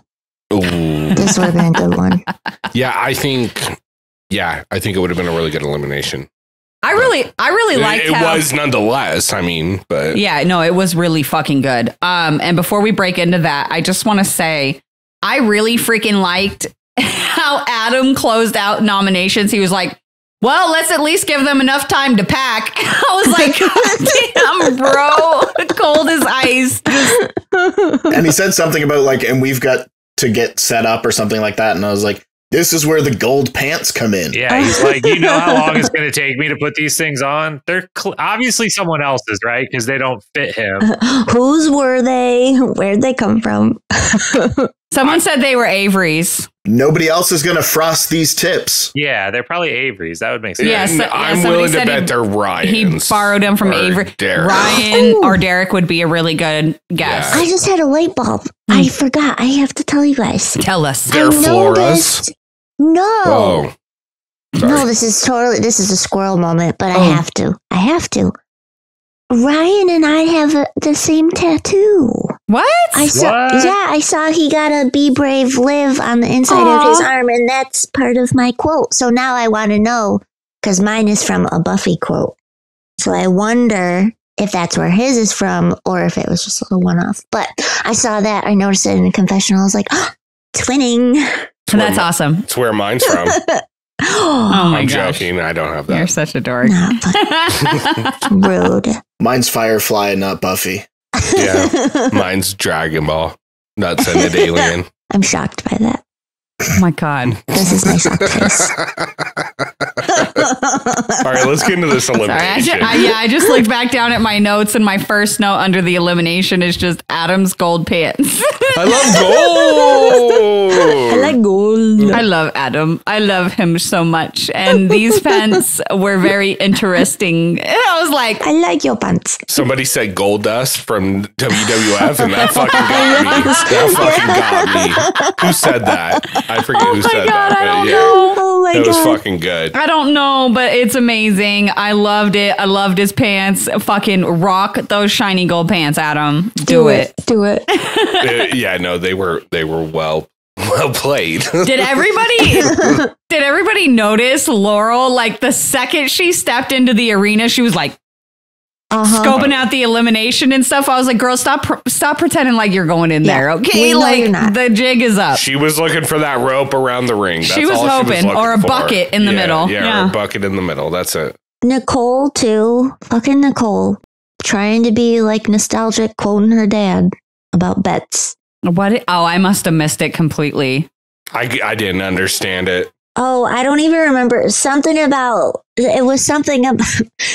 about her dad said never make a bet because you never win or something. And she was like, well, I know this is a bet I'm never going to lose. Oh my God. I have to remember that. I think it was something like you're not, I don't know. It's like you're not going to win all the bets that you make or something like that. But this is one I'm going to win. It was something like that. Stupid. It was stupid. As she was wearing the Laurel necklace too, that was my only note about her in the elimination was she's wearing Laurel's Laurel necklace. And I was like, oh God, you guys are just the cutest. How precious. My precious. Would you wear a necklace that said my name on it? I don't even wear a necklace that says my name on it. Yeah, my name. My name. Yeah, like this is your song, just your song. You know what I mean? Our song. Our song is a slamming screen door. No. Jacob left. Yes. He doesn't want to talk about Taylor. Right. No, I accidentally dropped something on my keyboard and it started playing something on Apple Music. And it took me like 20 seconds to realize like that noise is not anyone talking. That's something clearly on your computer that I hope no one else could hear. And no, we heard nothing. At least it's not my Alexa playing. Oh, I shouldn't even say her name. I was going to say, be careful saying her name. Someone wrote in and said that when I said, Alexa, play Kendrick Lamar, that it actually started working. No, it did. It was me. No, like they worked on theirs, like one of our listeners, and it like they were listening to it out loud, not on headphones. Well, it worked on mine, so when I was rewatching it, Amazing. I was like, "Where's that music coming from?" Alexa, play Tenacious D. You're welcome. She can't hear you. You're in my ears. You're in my ears. Still, it's going to work for somebody. You're welcome. There we go. Yeah. Oh, it's going to work for somebody. I see what you did there. Yeah. I was late to the game. It's okay. Sorry. I got there, though. What's your tattoo say? Tanak. Oh, my God. If you know, you know. Anyway, so this elimination is called Caged In. And it looks like it wasn't thrown together in 20 minutes. Like, hey, let's dig a hole in the ground and fill it with water. With an excavator, it would literally take 20 minutes. And that's what they did because those lines were pretty fucking straight. They're even. And then they put the cage over top. And I mean, look, I actually am not mad about this elimination. I kind of enjoyed it. It was definitely edited to give it some drama and excitement. But let's be honest, once you kind of saw what happened it was obvious. I would like to say, like, as they came out, Cara immediately started sizing up the elimination. Kam was still waiting for Laurel to come down. Mm-hmm. You could see, like, she was looking around, but she wasn't looking around quite as intently as Cara, where Cara was like, this is how I'm going to win this. So I have a question. Like, do you think that they played it out a lot longer than it really took Laurel to decide if she was going to go in? Oh, like they made it seem like it was really like an exasperated decision, and really she was like, "Nope, don't want to do it. Sorry, nope, fuck yourself. Don't want it." That was a commercial break, Rick. They put those in the show to make it last long. That must be in Canada because in Paramount Plus there is no commercials. No, I didn't have any either. Oh, okay, sorry. Yeah, no, I definitely think they do that every single time it's something like this where somebody has to like name somebody or vote somebody or pick somebody or make a decision. Like they always do that. They always like cut and chop and like repeat scenes to like make it seem like this long drawn out, like they had to think about.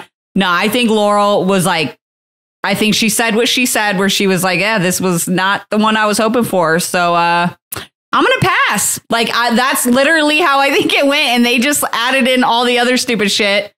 Like, because even when she's like, oh my God, like she's bending over. So like you can't even see that she's actually saying it in that moment. So I feel like that was a voiceover. Like it just, it was probably from the elimination when she was rooting on Kam. I just don't trust anything at all right now, especially after all the chop edits we got last episode with the fights being out of order of where they really happened and all of that. It's just like, it's hard for me to believe the reality of the reality TV I'm watching. So you know what I really did love though? I think I obviously Laurel declines coming down, right? I'm calling her out. And Kam, not only does she call her out for like not coming down to get her star. She's like, oh, what? You don't want a star? But she lays their entire fucking deal out on the table for the whole goddamn house. And it's just like, this is the deal you made, you fucking two-faced bitch. Like she laid it all out there. That's why I love her so much. I loved it. I was like, yes, queen, fucking tell them. Because now Laurel's going to have trouble with trust in the house. She's lucky this happened towards the end of the game. Like, I just feel like no one's going to go against her because. Well, no, they're not because it's Laurel, but still, it's still. But at least it's out there. It's still out there, right? And then I saw somebody say earlier, like, oh, what's Laurel going to do the next time Kam's on his? I don't really see Kam coming back, to be honest. You know what I mean? Like, I really just don't. I want her to. I want her to as well, but she's just, I just don't see it, you know? And I think she's even said, like, if she ever came back, it would be like way later, but like now, like Kingston's a toddler. What was baby girl? Aria is a baby, you know? So like, I don't see it for a long, long time. The girl has no name. She has a name.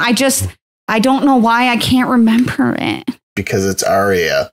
And I love that name. I don't know why. Aria. It literally, I love that Instead name. of Nicole. Aria. I understood, Rick. I understood what you were saying. Oh, did I miss what? Aria. A girl has no name. Oh, gosh. I don't get it. I missed it. Because you know nothing. We're only a couple weeks out, aren't we? Yeah, like 2 or 3. Like 2 or 3 weeks. Yeah. It's like the 3rd week in June, I think, or something like that. I'm so excited. I should probably watch the last episode of the first season then. I know. I need to I'm going to rewatch season 1. Oh, I didn't actually watch the last episode of the first season. You missed the most badass part of the whole season. Wait. I saw it on social media somewhere and then I was like, okay. Yeah, that's true. But never mind. We'll talk about this later. Yeah.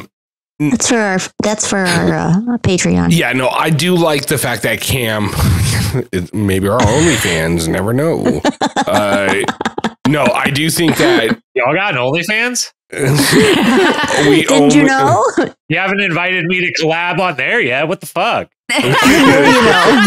Well, it's just pictures of fans. So ceiling, oscillating, desk.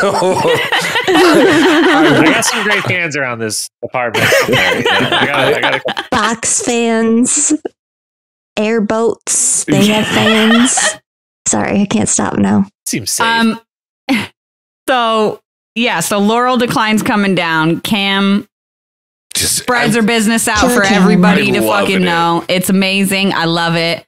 But this is where my line of the night comes in, and it's more of like a whole quote than a line. Was it Ace? We get a Cara confessional here where she's like, Kam is a force.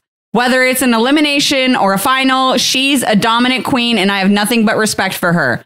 What do they call it when a rock meets an indomitable force? Is that what happens when two mountains collide? I was like, what are you saying, Cara? Like, what are you even saying right now? But balls. Indomitable force is my new audacity. This is my line of the night.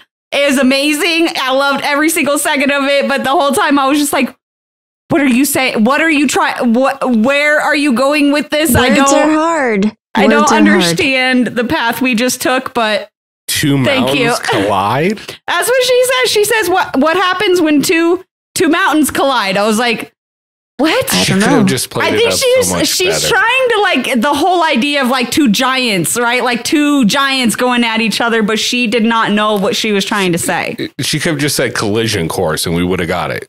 I But mean, no. Indomitable. Indomitable. It almost reminds me of Abominable. Abominable Snowman. I literally, that's what I said to Rick when she said it. I was like, abominable snowman. I love you, Katie. I love you too. The only thing that would have made it better is if Nicole would have said it. Oh my gosh. Indomitable force. Oh, then we wouldn't have. We really wouldn't have known what she was trying to say. It's like, did you even say a vowel in that fucking splurge of consonants? Oh my god. I mean, it's like Laurel too, where she was just like, either way, somebody goes home and then it's a benefit to me. I was like, it's not a benefit to you if you still don't have a star at the end of this, Yeah. and then you don't get a chance to. Like, it doesn't matter who's here that has a star because you don't. Especially what Cam said. Like, what was the point of last week then? Yeah. Like, Yeah. literally, what was the point? Did you think about that? That was part one of a 2-part plan. And look, and this is my big downfall with Laurel this season, is she is so wrapped up with Nicole that she is not seeing this game clearly. Yeah. Well, I think Ryan said it last week that she's going to look back on this season and just realize that she was not in it at all. So I have a question because I had a thought today, and I don't know if it's like an epiphany, like a realization, or if I'm just being like my crazy normal self. Okay. So obviously we know, Laurel is passing up all these opportunities for a star, right? She's not necessarily really taking the game serious. And it's very clear that Laurel truly believes or is convincing herself that there are going to be more opportunities, right? So here's my question. And just hear me out on my playing out of the thing. What if, because the very first daily of the season, the people who won it were automatically granted stars? What happens with the winner of the very last daily if they don't have a star? Are they then forced into a daily even though they won? Or are they automatically granted fucking access to the final because they won the last daily? And if that's the truth, Laurel could be shooting for that. I think that's a really big long shot, though. I'm just saying, like, I think that would be terrible. I'm just saying, because what are they going to do? They're going to force the winner of the last daily to go in if that person doesn't happen to have a star. Like, I don't see, they're not going to do it as much as I want them to do that. Mm-hmm. I want there to be more people than there are opportunities so that we have a big group of people that doesn't have a star and TJ says, sucks to be you, go home. But I just don't see the challenge doing that. I've been very, very hopeful that at the last minute they will add one more star on each side, because I feel like I'm just way more entertained with 8 people in a final than 6. And that Like would a still purge. leave 4 or 6 people or however many would then still be left of like, you guys don't have a star. Goodbye. You can leave tonight and we're running the final And tomorrow that's why without I'm you. And so saying. get that. I want that, but I want there to be one more star added, and whether it would be the winners of the daily, whether it's, hey, well, I think it would be really Elimination cool winners. if they just said there's no daily. The 6 people with stars, you guys did it. You're in. Yeah, There's exactly. one more elimination when Mini only non-star final. holders can like go into it, or a daily only with non-star holders and the winners can get in. I think it'd be cool to reward the 6 people that have them and then still add 2 more or something like that. But yeah, I think Laurel could be thinking of that. But you guys seem to think, I think someone alluded to it earlier, you think there's only 11 episodes? Because I think there's 12. I think there's 12. I think there's 12. I think we're getting a 2-part finale. I think we're getting a 2-part finale. Oh, I think we're not getting a 2-part finale. So I think there's next episode 10 would be a male elimination, and episode 11 would be a double where there's one more male and female Like a star purge of some possibly sort, that could right. change hands. So that there would be one single more opportunity for the women potentially to get a star and 2 for the men. But you very well could be right. I hate 2-part finals. I'm so much more interested in what I just laid out as episode 11 versus 6 people running a final over 2 episodes. Sounds like something just tell me the winner of, and you know? I think that the only time I really like the 2-part finals is like if it's a multi-day final, because I also don't like when they try to shove like fucking 50 hours of running a final into 1 hour of, you know what I mean? Like, let us see more. And then they cut the shit we want to see the most. Like who doesn't want to watch them climb up a waterfall and kayak? Like I would have so much rather seen that in Worlds than them fucking running across the field 1,700 times. Like, you know what I mean? Or going in that fucking loop 1,000 times. Like you guys could have anyway. I don't want to go off on that tangent. I won't do that. But my point stands is that if it's a 1-day final, I think it's okay to put it into one episode. But if it's a multi-day final, I almost think it has to be more than one episode, because otherwise, like, we don't see most of it and then the fans get pissed, you know? I mean, one thing we can guarantee, it's going to be the toughest final yet. Always. DJ's final. I don't think he said it last time. No, he didn't. No, he didn't, because and I don't think he's going to say it anymore. He's got to stop saying it. Ever since War of the Worlds 1, like you can't say it anymore, bro. Well, let's just be honest. There's a marked difference between All Stars finals and the ones we see on the flagship or the spinoffs. Worlds was far more difficult other than the overnight portion, than anything I've seen on All Stars. Right. But anyways, getting back to this elimination real quick. Yeah. Laurel, I think, makes a smart business decision, because looking at this elimination, it does not look well designed for someone who is almost 6 feet tall to turn around easily in this caged in ditch. Yeah. With that being said, even with Kam being a little bit taller than Cara, if she wouldn't have missed those 2 balls at the end, we could be having a very different conversation right now. She would have. I'm glad that you brought this up, and I want to ask everybody a question here, because this was something that was brought up in one of the fan groups. I can't remember if it was ours or one of the other ones. Doesn't really matter.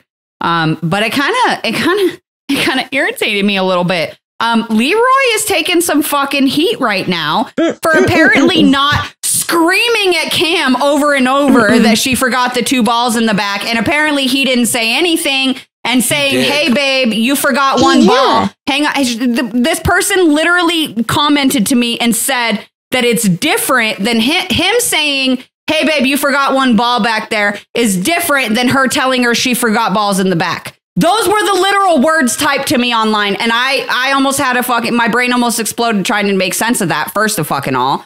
But I don't understand how Lee could be taking heat for this. And like, did he even really want her? Like, are you fucking kidding me right now? Like, also, their ears were underwater and they had helmets on. Like, you can't fucking hear. And then who knows if she was zoned in, if she was even listening to him. Yeah. I don't know. I mean, in what you're doing, you don't have like a really great perception. You're hitting these balls with your fingers through these metal grates, and you can pop one of them. And they go, and it catches the lip and rolls back as you're already moving to the other ball that, you didn't see that one roll back. I mean, it's really simple to happen. Leroy did mention something to her. Like you said, it just wasn't like screaming like, Tori was with Jordan in that elimination against Bananas. That was what like somebody tried to use as an argument, is they were like, if it was Tori down there, Jordan would have been fucking hanging off the edge of that elimination ring, like screaming at her to go back to get the other 2 balls. And I'm like, okay, but Leroy is not Jordan. That's not Leroy. First of all, like, that's not how Leroy operates. That's not how Kam operates. And I don't think that Leroy thought that it was going to take Kam that long to go back, because she was like 4 balls up on Cara before Cara even made it back to the front of the cage. Like she was up on her. But you know what the really fucked up part is? The part that really made me sad? Kam lost by the exact number of balls that she left in the back of the cage. If she would have brought those 2 up with her, she would have beat Cara and sent Cara home. Cara would have lost this. I think you're wrong. I think Cara would have won. Oh, I don't. I think Kam would have beat her, because if she didn't have to go back. Yeah, but it still takes like time to get to move those two balls while she's moving the other ones. Yeah, but if she had got them all initially, I think it would have been very close, but I still think Cara might have won that. Here's why I think that, though, is because the amount of time it took Kam to go back to the end of the cage, get the balls and push them up, that was a decent amount of time.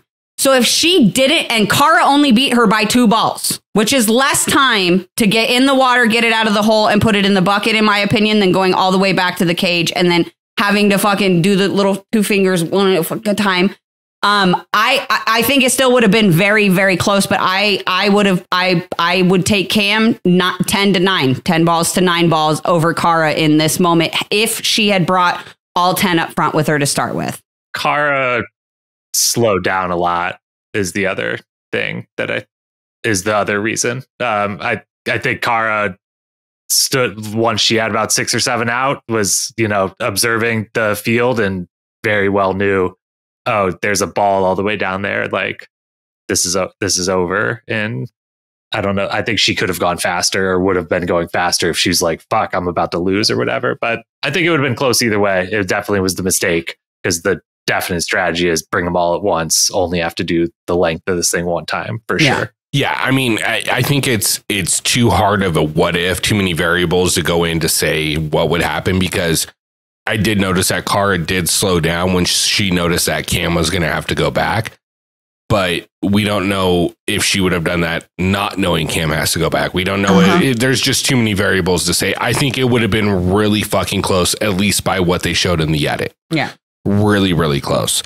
And fuck, Kam finally, runs into someone she can't beat in elimination. First time in a long time. I feel like when Zara got sent home.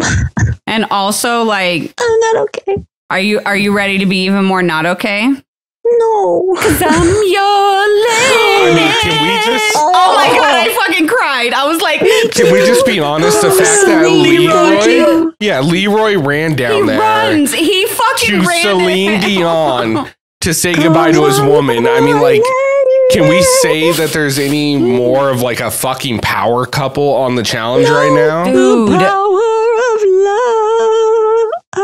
And this is my thing. This is literally the note that I wrote down in there. Leroy runs down to Kam, cry emoji, cry emoji, cry emoji. How can you not love them? Their love is the absolute realest thing on this show. And like beyond game moves, beyond whether you like somebody personally or not, like the fucking bond and love that these two have for each other, that is not something that a lot of people get to experience in their life. So like, it's so awesome to see again. And we've said this all season. It's amazing to see a relationship work so well, especially in this nasty, dirty environment.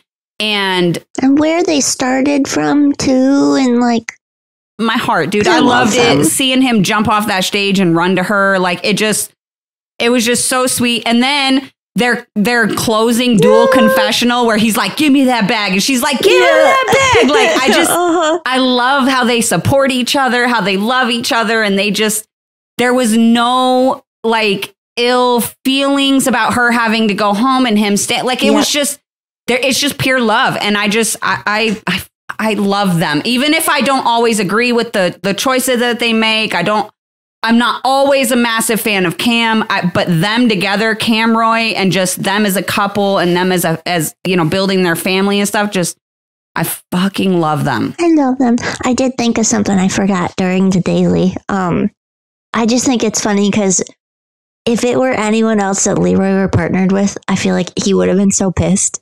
But because it was Kam, he was just like, well, I'm not going to make you do anything you don't want to do, babe. That's my baby. So, nope, it's fine. They tried to make him look pissed, though, which pissed me off. Right before they did the commercial cut, they were like, they like put him like, oh my God. And I'm like, no, he didn't say that. Shut the fuck up. Stop with that shit. No, it was just so cute. It was so good. So bad, but so good. Can we stop getting warnings from TJ? We're over at Teach. Better get that star, guys. Yeah, better hurry up and get that star. Here.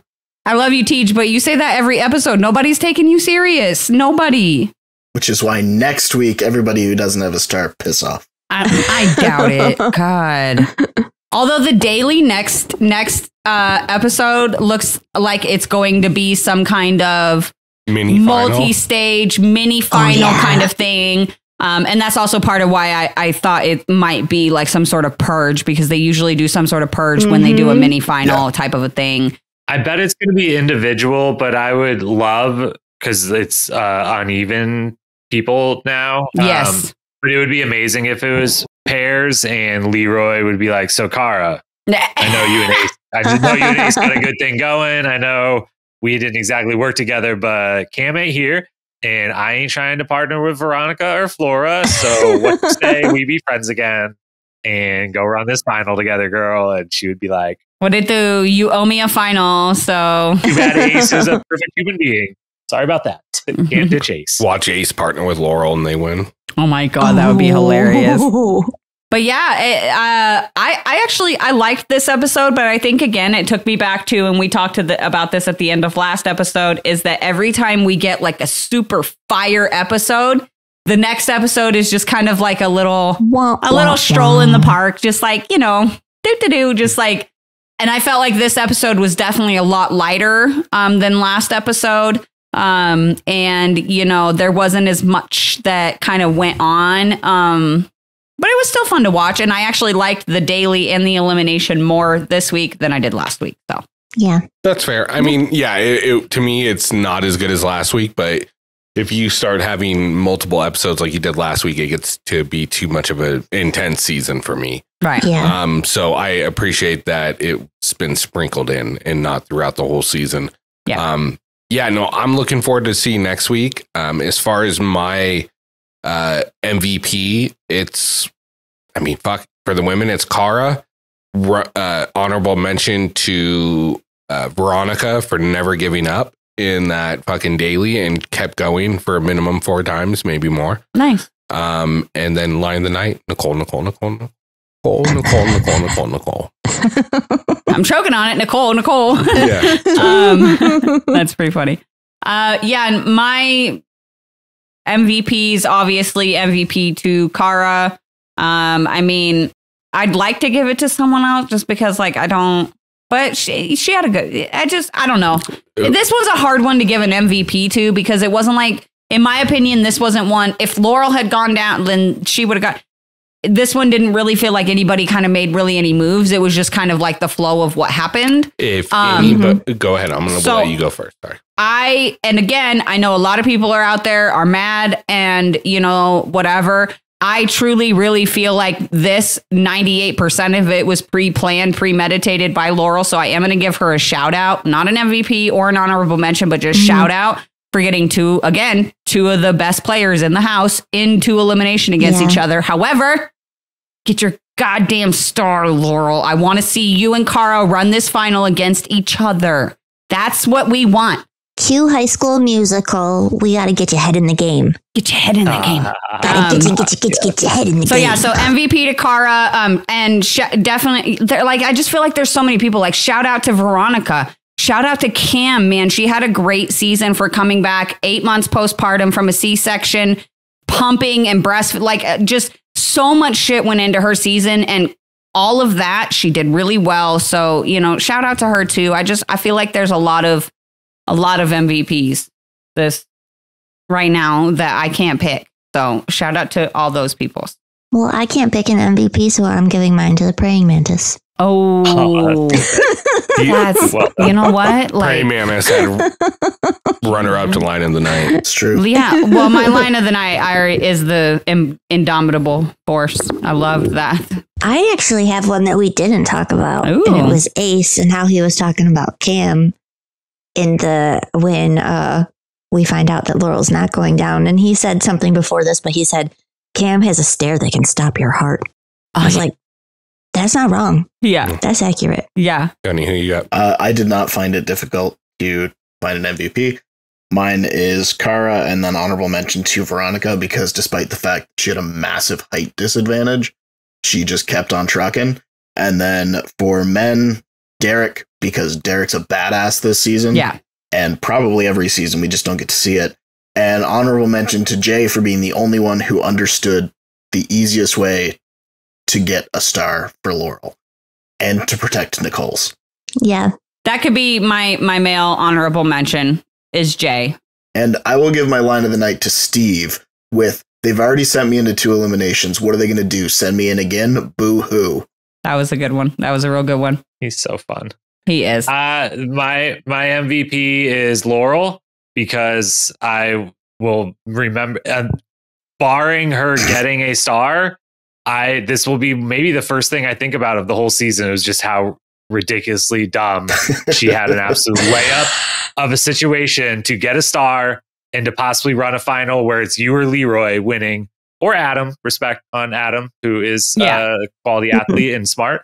So, but still, you could be one of the 3 favorites in a 6-person final, and you're just given a star, and you choose to not take it, and to shady under the radar stab Cam in the back while not doing it. It's really amazing. It's really, I'm going to think about it a lot is in the future. And then Jay on the men's side for the exact opposite reason of like him being the only one that's like, does no one logical does thinking? No one I'm working with see that this is so easy? Like, come on, guys. Like, what are we doing here?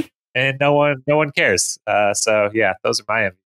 And again, Nicole quote of the night, because no one here likes you enough to give you CPR. It's just really great. She was waiting for that one from So you good. need subtitles. She's like, I'm gonna get you back. She's bitch. like, I'm getting you, man. I'm gonna get you back. All right, before they start karaokeing on here, I'm gonna close us out. It's almost Tay-Tay time. Yeah. Okay, let's go. As in leave. That's how I get out of here before 2.5 hours. All Yeah. right, good to know. Wait, I don't know if you guys will at any point in the future talk about the All-Stars 5 cast. Yes. But can I make one quick comment that I really need Yeah. the fandom No, how dare you? take into account? Because I did not even think about it, and I did like reaction podcast to it, and I didn't even think about it till afterwards, and I feel ridiculous because now I'm literally responding to the 100 comments on my YouTube video. Everyone I'm giving the same response to, which is this. They filmed All-Stars 5 immediately after they finished filming season 40, which had 40 cast members on it, and all of the best cast members, everyone you could ever want, essentially. And the idea of any of those 40 people agreeing to then immediately go film another season was extremely unlikely. And so the number one thing to think about when people are, there's some things to love about the All-Stars 5 cast. There's a lot of people complaining of like, what is even going on here? Like, how is there not more big names or whatever? And that's like the number one thing to remember is 40 people just signed up for the full version. And then basically none of them were, I'm sure they were all called, but we're going to be no's. Yeah, and so nobody wants to do that. Your pool just dropped of like, we just took the 40 biggest names we could get, and they're all out of the running for this season. So this was the consolation prize season, the who didn't do that season. And people need to remember that when reacting. And also Frank Sweeney's back. So who cares about anything else? Because it's the best.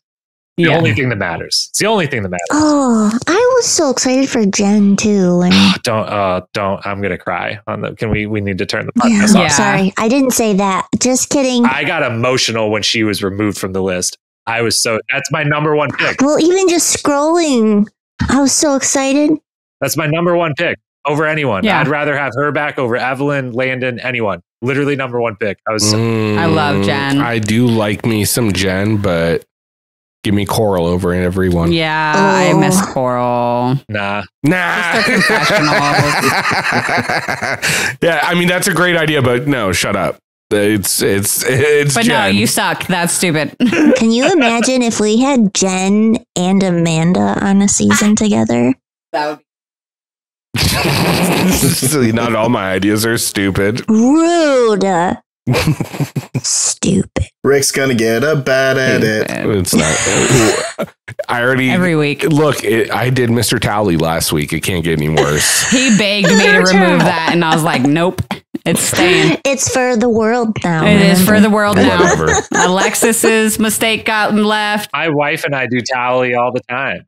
It's like our number one inside joke is Towley. Well, Rick talked about how he does this great impression. Oh God, we already did this. No, shut up. I don't want to talk about it anymore. I don't want to talk. No, I don't want you to do it again. I'm just saying, like, he talked about how great the impression was, and then did it, and then everybody was like, it wasn't good. It wasn't that good, and even he was like, no, I don't know. Like, it was just. No. He practices whenever you're not around. You're gonna come home one day and he's not gonna hear you, and he's just in the shower. Mr. Towley. No, I just kept repeating Corrina's words over my head. You're stupid. You're stupid. Every idea you have is stupid. Stupid. There's just a cloud bubble following him around. Stupid. Wait, which Towley are you talking about? Mr. From South Park. From South Park. Okay, yeah, just making sure. Okay. Yeah. So, why is there another Mr. Towley? You mean because Katie's was British? Oh. No, but because the line was different. The line I always do that. You're a towel. Yeah, it was like, don't forget to bring a towel. It just says you're a towel over and over. Yeah. Anyways. All right, guys. That pretty much wraps up this episode of Challenge Trash Talk Roundtable about All Stars 4, episode 9, Immobile Storm, fucking Indomitable Force, whatever. Mountains. Yeah. Two mountains and colliding, baby. Yeah. Collision course. Snowmen. You know, it all goes together. You know what it is? You know what tonight was? It was a collision course. Challenge Historian. Challenge Fandom Podcast. Ooh. Mountains colliding right there. Look at that. There we go. I brought it together. Yeah. Full circle. I like it. Yeah. Very good. See, look at that. All right. So for myself, Ricky Hayes, my beautiful wife, Corrina Hayes, Katie Pad Blood. Katie Pad Blood. Katie has pad blood. Katie Pad Blood. Bahura. Oh. No. Yeah. Nope. It's all bad. It's all bad. All of it is bad. On that note, Tony's. Can we try that again? Nope. Let's record. Tony, stats and info Lantz. And a very, very special thank you to Jacob, the challenge historian Hollabaugh. Yay. If you have not, make sure you go check out his podcast, The Challenge Historian, as well as, I might mess up the one you do with Tony. Is it The Survivor Historian? Am I understanding that correctly? Mm-hmm. Correct. Indeed. Look at you. Fucking up Katie's name, but getting Jake. I'm done. Come back. I've been up since 5. I'm inching along here. Barely. Killing it on other people's podcast names, but I don't know their real names. Anyways, if you have not subscribed to it, make sure you do. We will have them linked below. Yes. Also, make sure you subscribe to our podcast. Since you're listening to us, you might as well get alerts when we put out new episodes.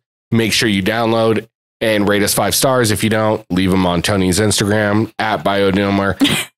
So for all of us here, thank you guys. And love y'all. Thumbs up. Thumbs up. Bye. I want one. Oh, I turned them off the other day. Fireworks. How'd you do that? What happened? How did you do that? Stats and info. No, it's a double. How do you do that? I want it. It's a double. I need to figure this out. Double thumbs up. How do people hotkeys? No. It literally popped up after I finished the recording recently. The settings kind of came down and said you have it on or off. Yeah. Like Apple reactions on or off or something to that. Are you on a Mac thing? Yep. Yeah. I am too. It's an Apple thing. It's a Mac setting. Yeah, it's an Apple thing. Boo. All right. Bye. Bye. All right, guys. Have a great night. All right, guys.